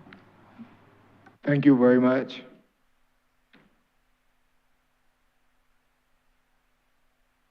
Honourable Member for St. George North. Thank you, Mr. Chair. I welcome the initiative that I learned about to restart the community groups and the opportunity to have clearly established center management committees, since there may have been similar committees established a long time ago in some areas which either are not functioning or where they might be functioning may appear to communities as not aligning with the ministry's vision of making sure that there's widespread use and community participation and so on. So that initiative is welcome. What I want to find out though is where we speak about lighting being available, still we hear of clubs and groups that will want to access facilities but are still being charged to use lights. And I do recall that the Honourable Prime Minister had made an announcement some time ago that where there are clubs, sporting groups that will be requesting the use of the facilities for training and so on, that they should not be charged. Yet this is something that your ministry has not facilitated. I need you to comment on that. Thank you, Honourable Member, and I agree with you 100%. I too am impacted by that at Gore Hill, and rest assured that this year, the situation of charging community groups or clubs will be rectified. So I'm totally on all fours with you on that the Prime Minister had given an instruction that this is something that should obtain, where clubs should not have to pay for lights at the point in time. So it will be put in place this financial year. Can you explain why it was not put in place? Because that is something, to say it's going to happen in the financial year is all well and good, but as we speak, it's something that should be happening. So why was there the hesitance or resistance to implement? Not resistance, Honourable Member. We had a situation where we would have changed over from tokens to cards. So that would have been part of the delay in terms of having all of the locations switch over to cards. I think we're still in the process of switching some from the token situation to using that card. Mr. Matthias, can you speak to this? Good afternoon again. Yes, we are still in the process of the changeover. And as soon as we get that completion, we can better put in place the issuing of the cards to the individual clubs. And I will be guided by our minister and how we get these things put in place so we can get that go forward. Honorable Minister, I would like to suggest that perhaps you do not insult our intelligence, because if it is something that was to be in place, that there should be no cost. Tokens or cards shouldn't make a difference. No cost is no cost. It just simply should not be applied. And perhaps I'm sorry that the honorable member for St. Michael Northeast is not in here to hear that response. But I will move on from there, and I will ask, I heard your response to the honorable member for St. Thomas, and I have a similar concern, which I would wish for your ministry to clarify as it relates to the Sheffield playing field. Because very often people come and have an expectation that the Sports Council should do something. First of all, I would want to thank you for the lights that you have installed at that playing field, notwithstanding the question that I'm going to ask, which relates to who is responsible for the Sheffield playing field. And this is less for me and more for the public, particularly those in the area who may have concerns around where ownership lies. I understand your concern. I remember doing a site visit there, and I'm really not sure, so I'm going to ask the director of the National Sports Council to answer your question. Thank you, Neil Merrill, Director, National Sports Council. This, and in reply to you, Honourable Member of St. George North, this has been an ongoing issue as to if the playing field at Sheffield is a part of community development or part of the National Sports Council. The National Sports Council over the years has been taking part and maintaining the pavilion at Sheffield, and we continue to do so. So we will suggest that it falls under us until we get the information or other information that it falls under someone else. So we take the responsibility at this stage for maintaining the ground at Sheffield. Thank you. Okay, so with response to that, then that provides clarity to what would be my follow-up, that when we come to nominating center members for center management committee, that Sheffield too would fall under that particular initiative. All right, thank you. Chair, I yield for another round of questioning.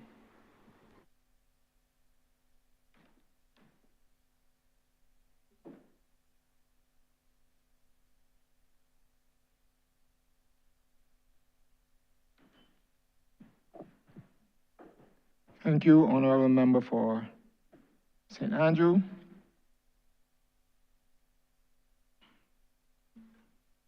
Thank you, Mr. Chairman. We have very similar concerns, I have come to realize, right across the constituencies. Certainly in St. Andrew, we've had challenges with lights. And I guess, to my mind, I would want to know what the thinking, like the criteria that goes into identifying locations for lights. Over time, lights on the playing field or hardcore have come to be more important than just an area for playing. I think as a crime fighting measure, I am sure the member for the city can tell you that young persons in communities where there's lighting for evening activities, those persons are less likely to get into idle behavior. And I've seen even in my own community of Orange Hill, and I've seen it also in Belle Plaine as well, where lights were installed on those playing fields down there, and now late in the afternoon, you see a lot of young fellas that would be otherwise engaging in idle behavior, now forming teams and being part of constructive engagements or constructive behavior in their communities. So I'm thinking that, I'm hoping that the reason, because I used to think in the past that lights were mainly those fields where there were cricket teams or known football teams were were the ones who got the first pick. But sometimes in some communities where there are no teams, the reason why there are no teams is because persons having to work in the day, coming in the afternoon, they never got the opportunity to form up teams or to develop teams. So I would hope that going forward that communities that are not only underserved, but communities that where there's a high potential for persons to engage in lawlessness, that those communities also become part of the, if it's not already the case, take into consideration when you are looking for lights in those communities. But my question this morning has a lot to do as it relates to community engagement. The various PACs across the country. I know that program has been used by young people for a number of years in terms of expressing talent in the community, expressing the natural heritage of communities and so on and so forth. I just look to the corner of my eye and see that the speaker look with a little smile, a twinkle in his eyes, because he knows that his parish has been exceptional over the years. And I would want to congratulate them for every year that they've won, many years now. I will hope that my own parish at some point could get to the standard where the parish of St. Lucie, Honourable member, you're yes, I know I have a closing little bit of time, so I'm going to ask my question. So please ask Are the there any question. plans? Yes, sir. Any plans to revamp, the Spirit of the Nation show, the whole program? A number of things. I know they have some challenges, some struggles with funding and so on and so forth. Some groups are not as well in terms of fundraising as others. Are there any plans to revamp that program in any way, shape, or form? So it would be perhaps more inclusive. It would be persons would have opportunities to do more things. It would cover more than it currently does right now.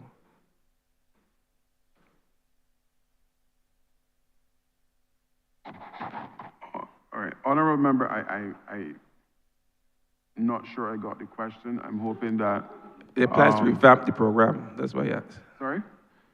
Are there any plans to revamp the program? All right, I will ask the head of the CICS, Ms. Jessica Paris, to address your concerns. Thank you, Minister. Jessica Paris, Coordinator, Community Independence Celebration Secretariat. Just to respond, sir, yes, there are plans to revamp the program. We're always looking to ways to improve on the program because the program is one that affects many persons. I'll start first with the creation of a cadre of community practitioners through the parish independence committees. As you're aware, they're a volunteer body in each parish, and they work assiduously throughout the entire year to ensure that the program is undertaken. Then we look at the parish ambassadors. We try to empower our young persons between the ages of 18 and 30 for their self-development, what they want to do with their future. So that program is ongoing as well. And then we look also at the persons, you mentioned parish talent. We have a wide age of persons coming through that parish talent over the years. And this is coming from each parish. When you look at when the program started in 1995 and right now through to 2026, and we look at each parish putting forward at least 5 ads per parish, that's a lot of persons that came through the parish talent program. So yes, we are looking at ways to improve it. I should also mention designers. We have those unearthed designers that we know their work would not have been shown on any stage, but we've been showcasing them also on our stages as well.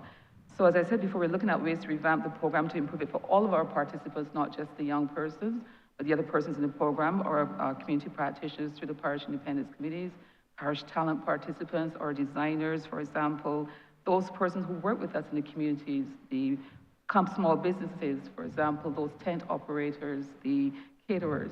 There's a wide section of persons that we work with throughout the year, and of course, as you said, we will always try to find ways to improve on the program instead of just staying stagnant. And thank you. In terms of funding the program, I'm sure many of my colleagues here would have been approached over the years by members of the committees for assistance with funding, with, in terms of transportation, in terms of funding with the gowns and the various things that they need for the program. Are there any plans to perhaps increasing the availability of funds within the program so that those various committees can have more access to the resources that they need? Let me take part of the question. The reality is that we're talking 11 parishes. There's an allocated budget every year for this. But one of the things that we expect is that those PICs would try as much as possible to engage in some of their own fundraising to take the pressure off of the ministry in terms of facilitating everything. So you are functioning within a parish, and part of the expectation is for you to be able to interact with businesses, small businesses within the parish, to be able to help raise some funds to cut costs. It is virtually impossible for us to increase the budget, let's say every year, to do some of the projects or to do some of the costumes that would come from the PICs. So we do what we can with the budget that was allocated, but then the onus is on the PICs to be themselves, be proactive in terms of fundraising. So I don't know if Ms. Paris wants to add to that, but that is my take. Thank you, Minister. Yes, one of the objectives of the program is to promote a sense of self-sufficiency within our constituents. And we encourage the parish independence committees to have a working relationship with those small businesses within their respective communities. Some are more effective than others, and some have a larger pool of which to play in than others. What we've done also, as the Minister rightly said, we have a limited budget, but what we've tried to do is increase the subvention which we issue to the parish independence committees yearly. And that subvention is basically a startup fund to assist them in any fundraising efforts that they may have. We encourage them also to look at their planning for the year, to look at their budgeting, so they don't go over budget, to look at what was needed within the program and they work accordingly. So yes, we do assist them, but one of the objectives is to promote that sense of self-sufficiency within our parishioners. Thank you, Minister.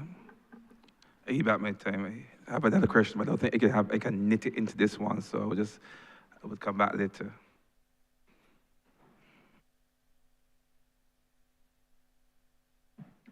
Thank you, Honourable Member for Christchurch East.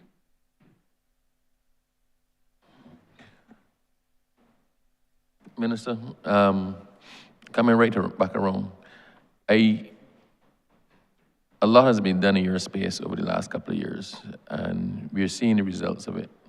We're seeing increased interest at the, sorry for want of a better term, inter-school sports. I can never remember which one is which, right? Inter-school sports, we're seeing a lot more interest at football. We're seeing a lot more interest in the development of the traditional sports. But there is a sport that I believe is being prioritized and not being exploited to the full extent that it should be in Barbados, and that's the sport of shooting. It may be a surprise to a lot of people that our local competitors actually perform exceedingly well in both regional and international competitions. For the size of Barbados and the size of the, I guess, fraternity, we have some exceptional results coming from a small island in terms of shooting. You know Michael Maskell at the Olympics. I mean, he was a staple at the Olympics until the last one. You have the Michelle Elliott, right, as well in shotgun. We have a number of persons doing handgun, IPSC, and we have some quite accomplished rifle shooters. Now, I raised this question when tourism was in the well, in terms of us developing sports tourism in that department. But I do believe I have an obligation to raise it with you as well. There's a lot of development going on in it. I'm probably going to get them to invite you to see the development that's going on out by the Clay Target Shooting Association, where is actually being taken really seriously. And a lot of development is being done from their own end. But because it is not a traditional sport, although we're reaping the success, I don't think that sufficient attention has been paid to the development and sports that can actually only proceed with governmental assistance and governmental backing in the development because of what it actually is.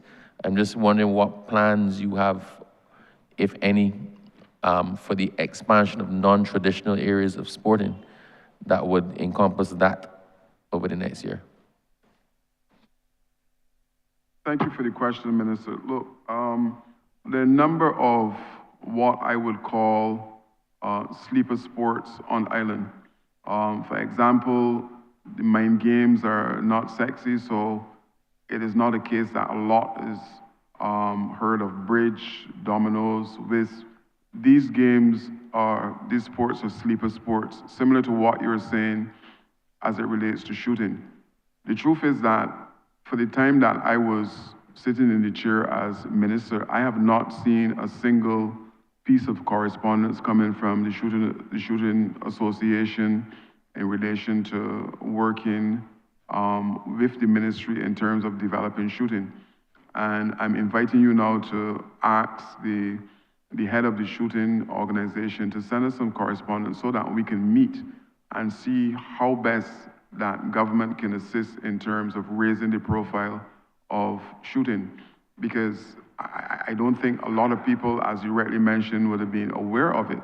I know we had some discussions and I was not aware that it was at the level. Yes, I'm familiar with the name Maskell going to the Olympics on several occasions, but outside of that, I am not familiar with the sport. So I'm saying that if the National Federation contact the ministry, then my team and I can sit down and we can discuss how to move the process forward.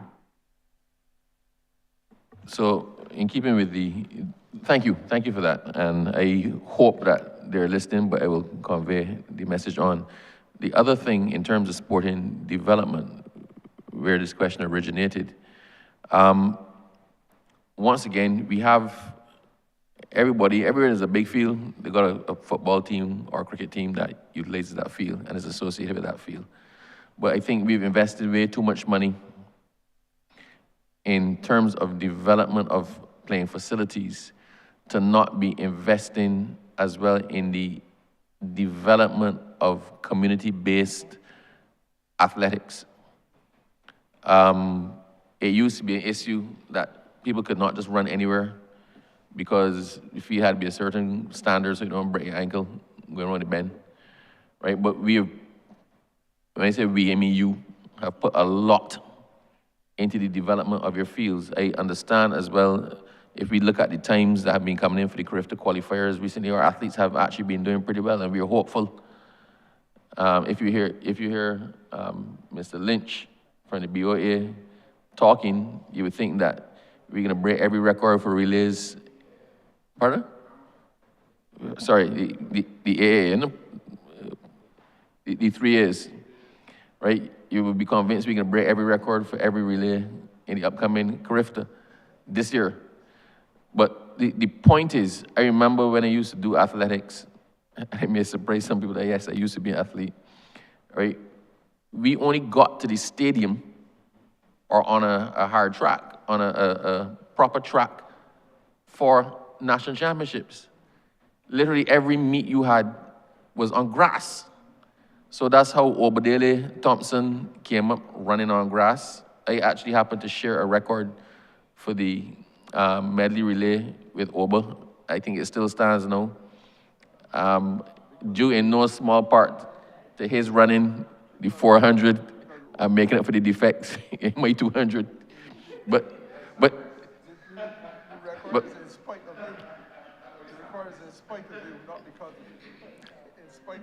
the record will show that I was on the team.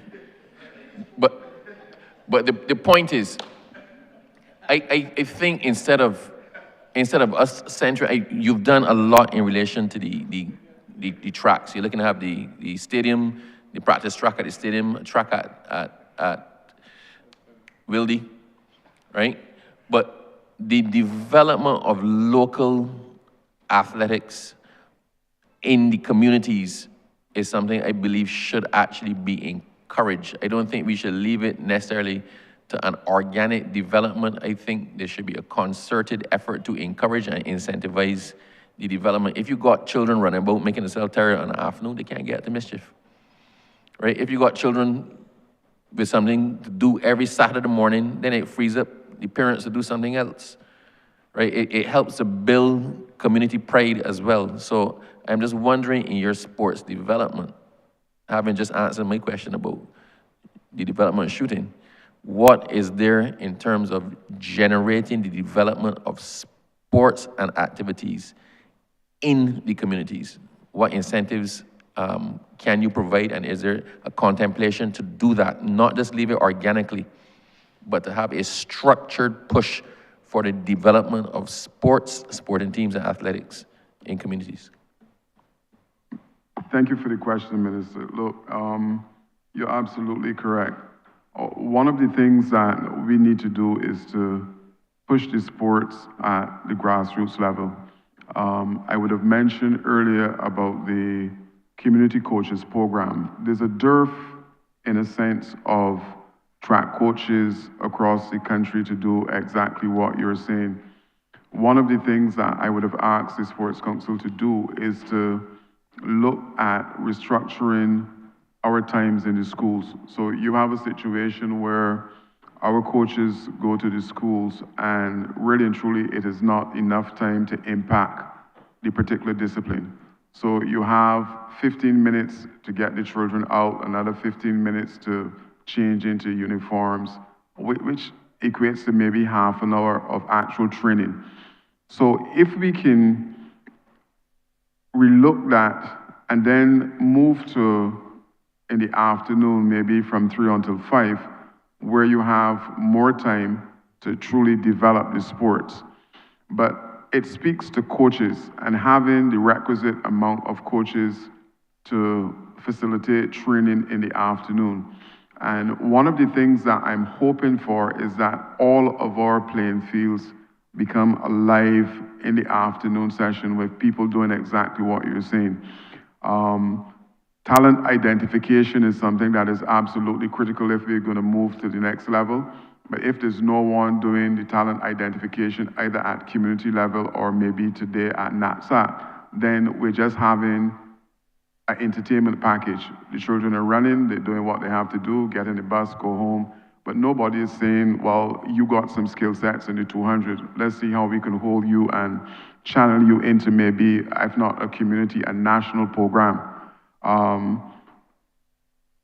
I may get into some trouble for this, but I think in some cases, a lot of the coaches are tribal, and it is like, I'm coaching you and you have certain potentials, but I can only take you to a certain level, where another coach now can move you to the next level. And in my view, my personal opinion, it is hampering a lot of the sports that we're having because people figure this is my athlete and I need to hold on to them forever. So one of the things to remedy what you're suggesting is to have that same community coaches program now look at training some track coaches.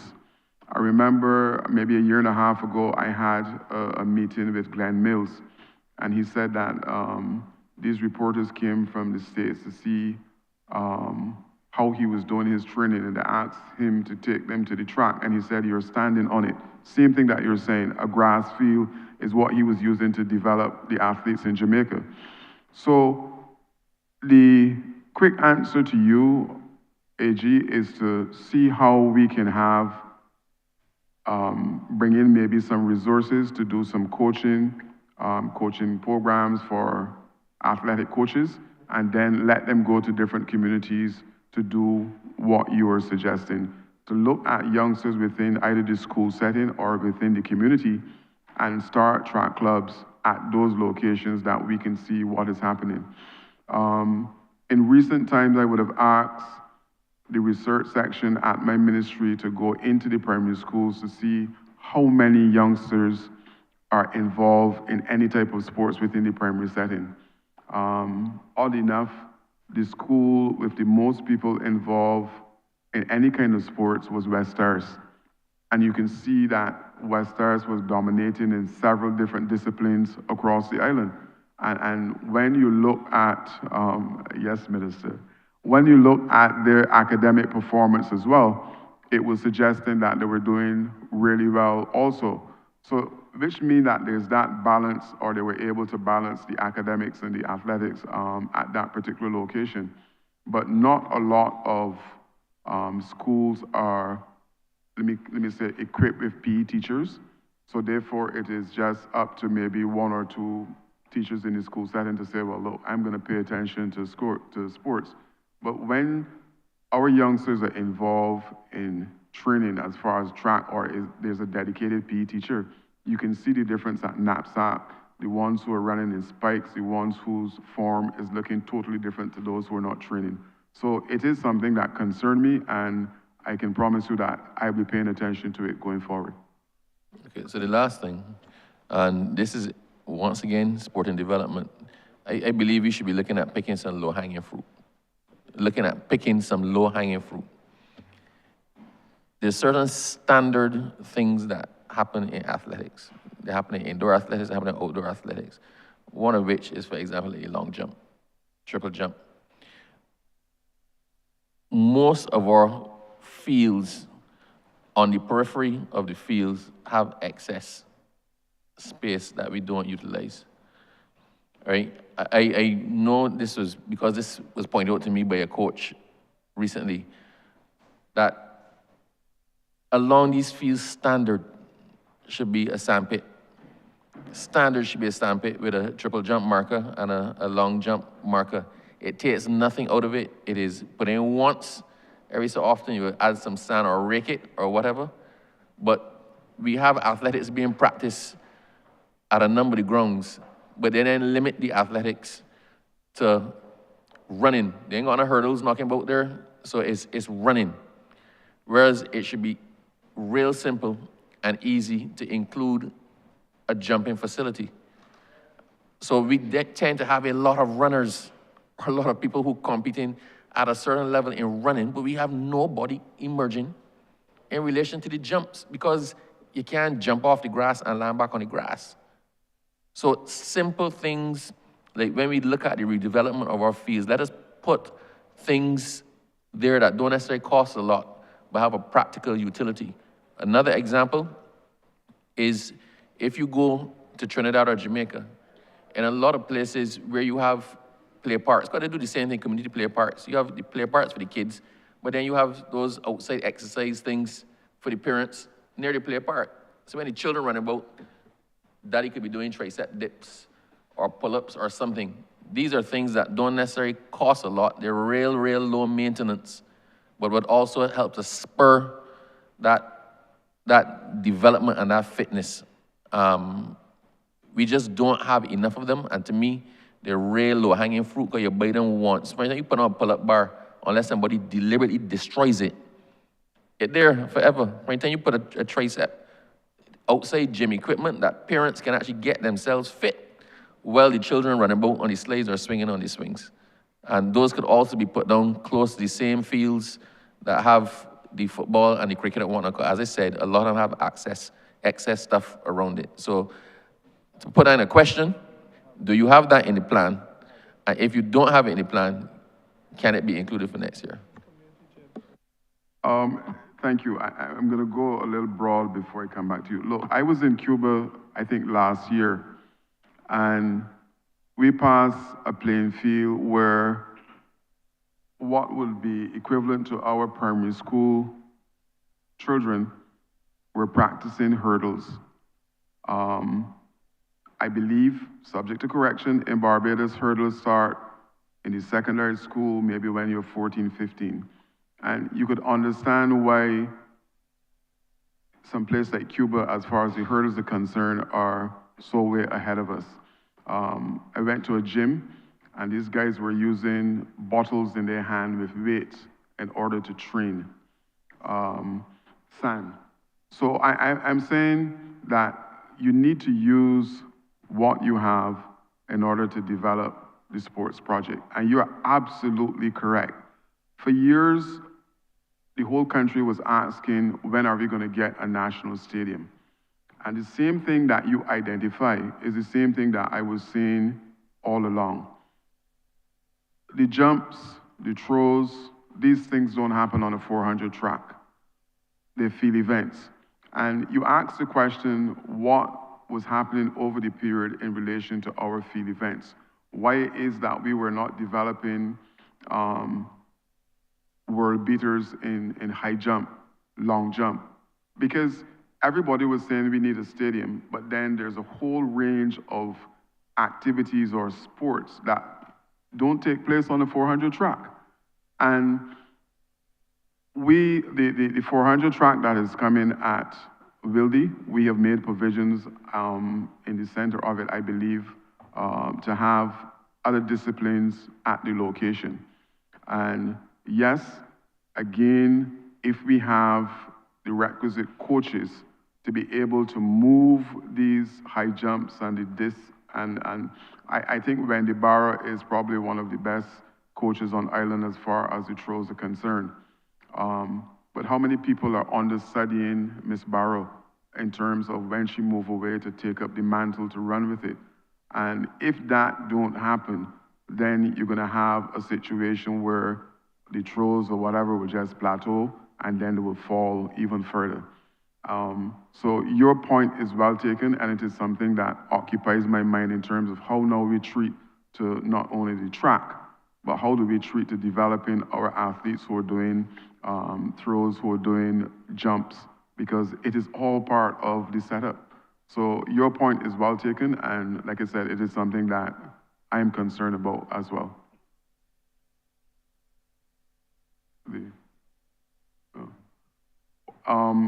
PS is reminding me, yes, the outdoor gyms are something that is happening.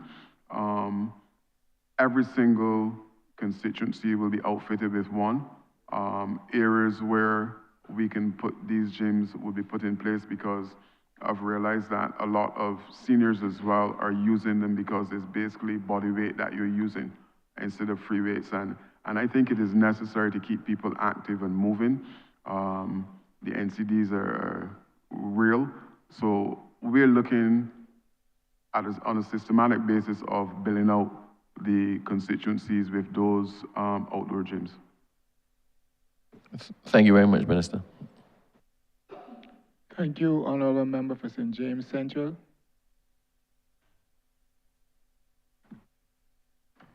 Thank you very much, Mr. Chairman. Minister, I'm going to be very brief. I wanted to begin on the point of reflecting that, and I have been here and gone through an estimates exercise since 2003. And I do not know that I can honestly say that I have not reflected. There was not always this type of approach, as you know. But every time the question of sports was raised, the inescapable issue for me and my constituency has been that between Prospect in St. James and Paynes Bay, we easily have approximately 5,000, 6,000 people. And there's only one playing field.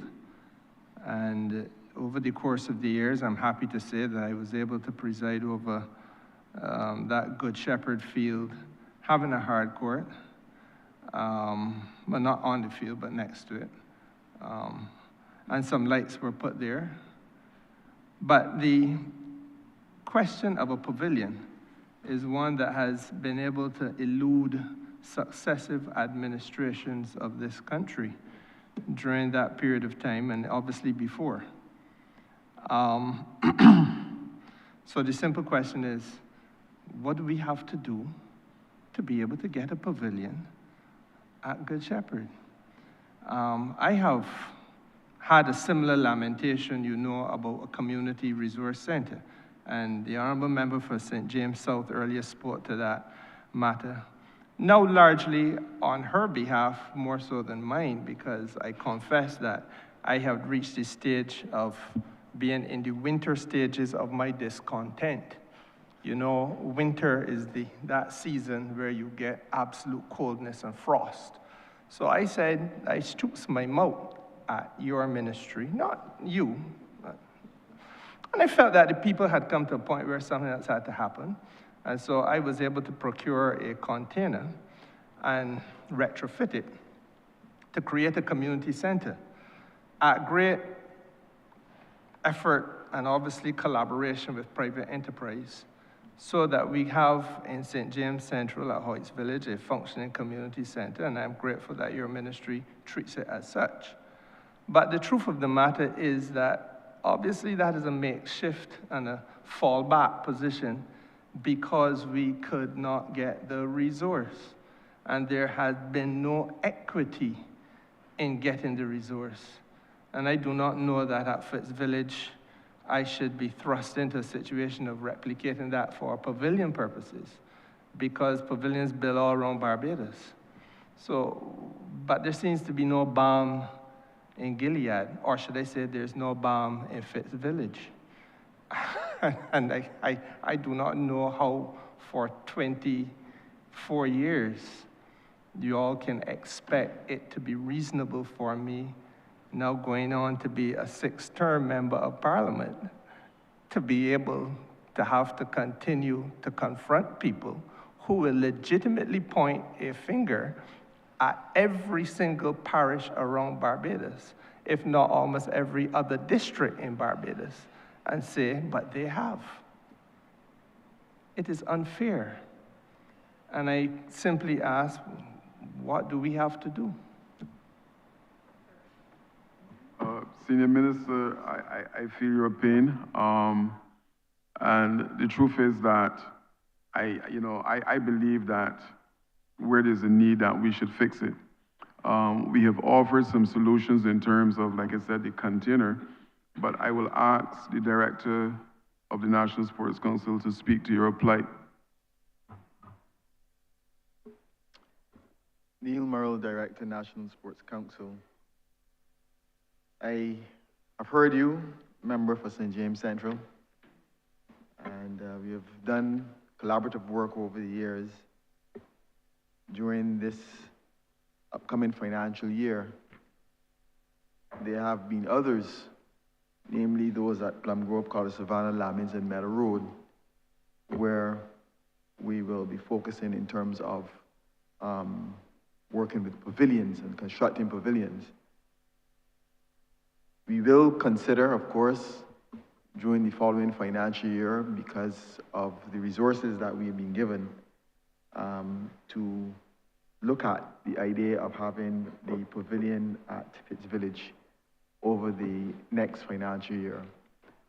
But in this financial year, we will work with you in terms of other smaller projects, as we have been at Bagatelle, and there are other facilities that are going to go into your constituency.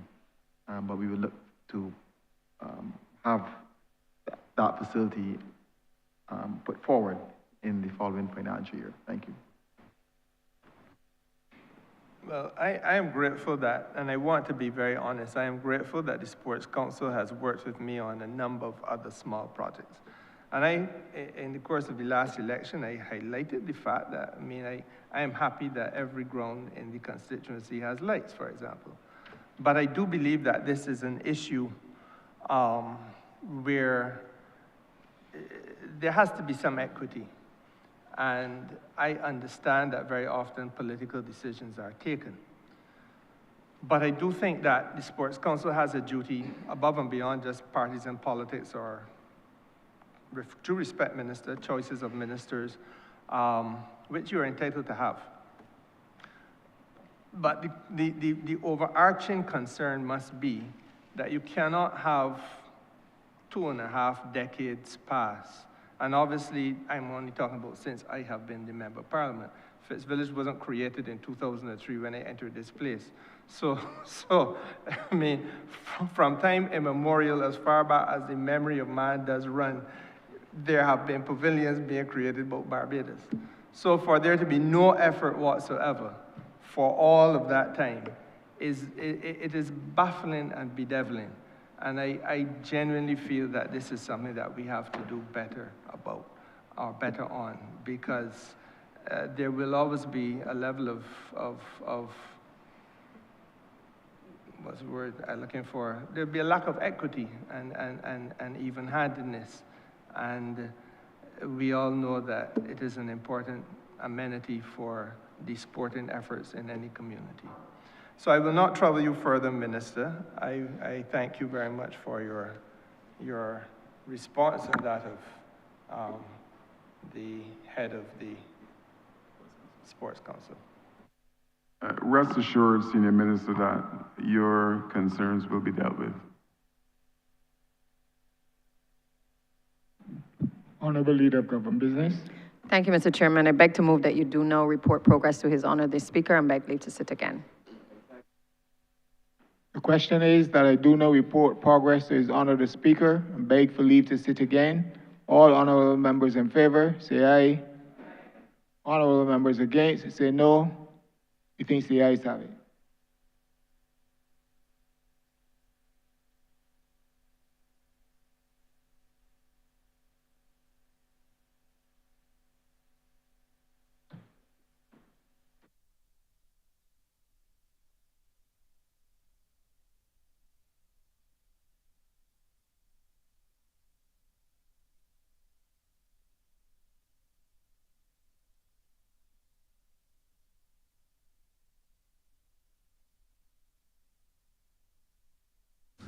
The chairman has reported progress and requests leave to sit again.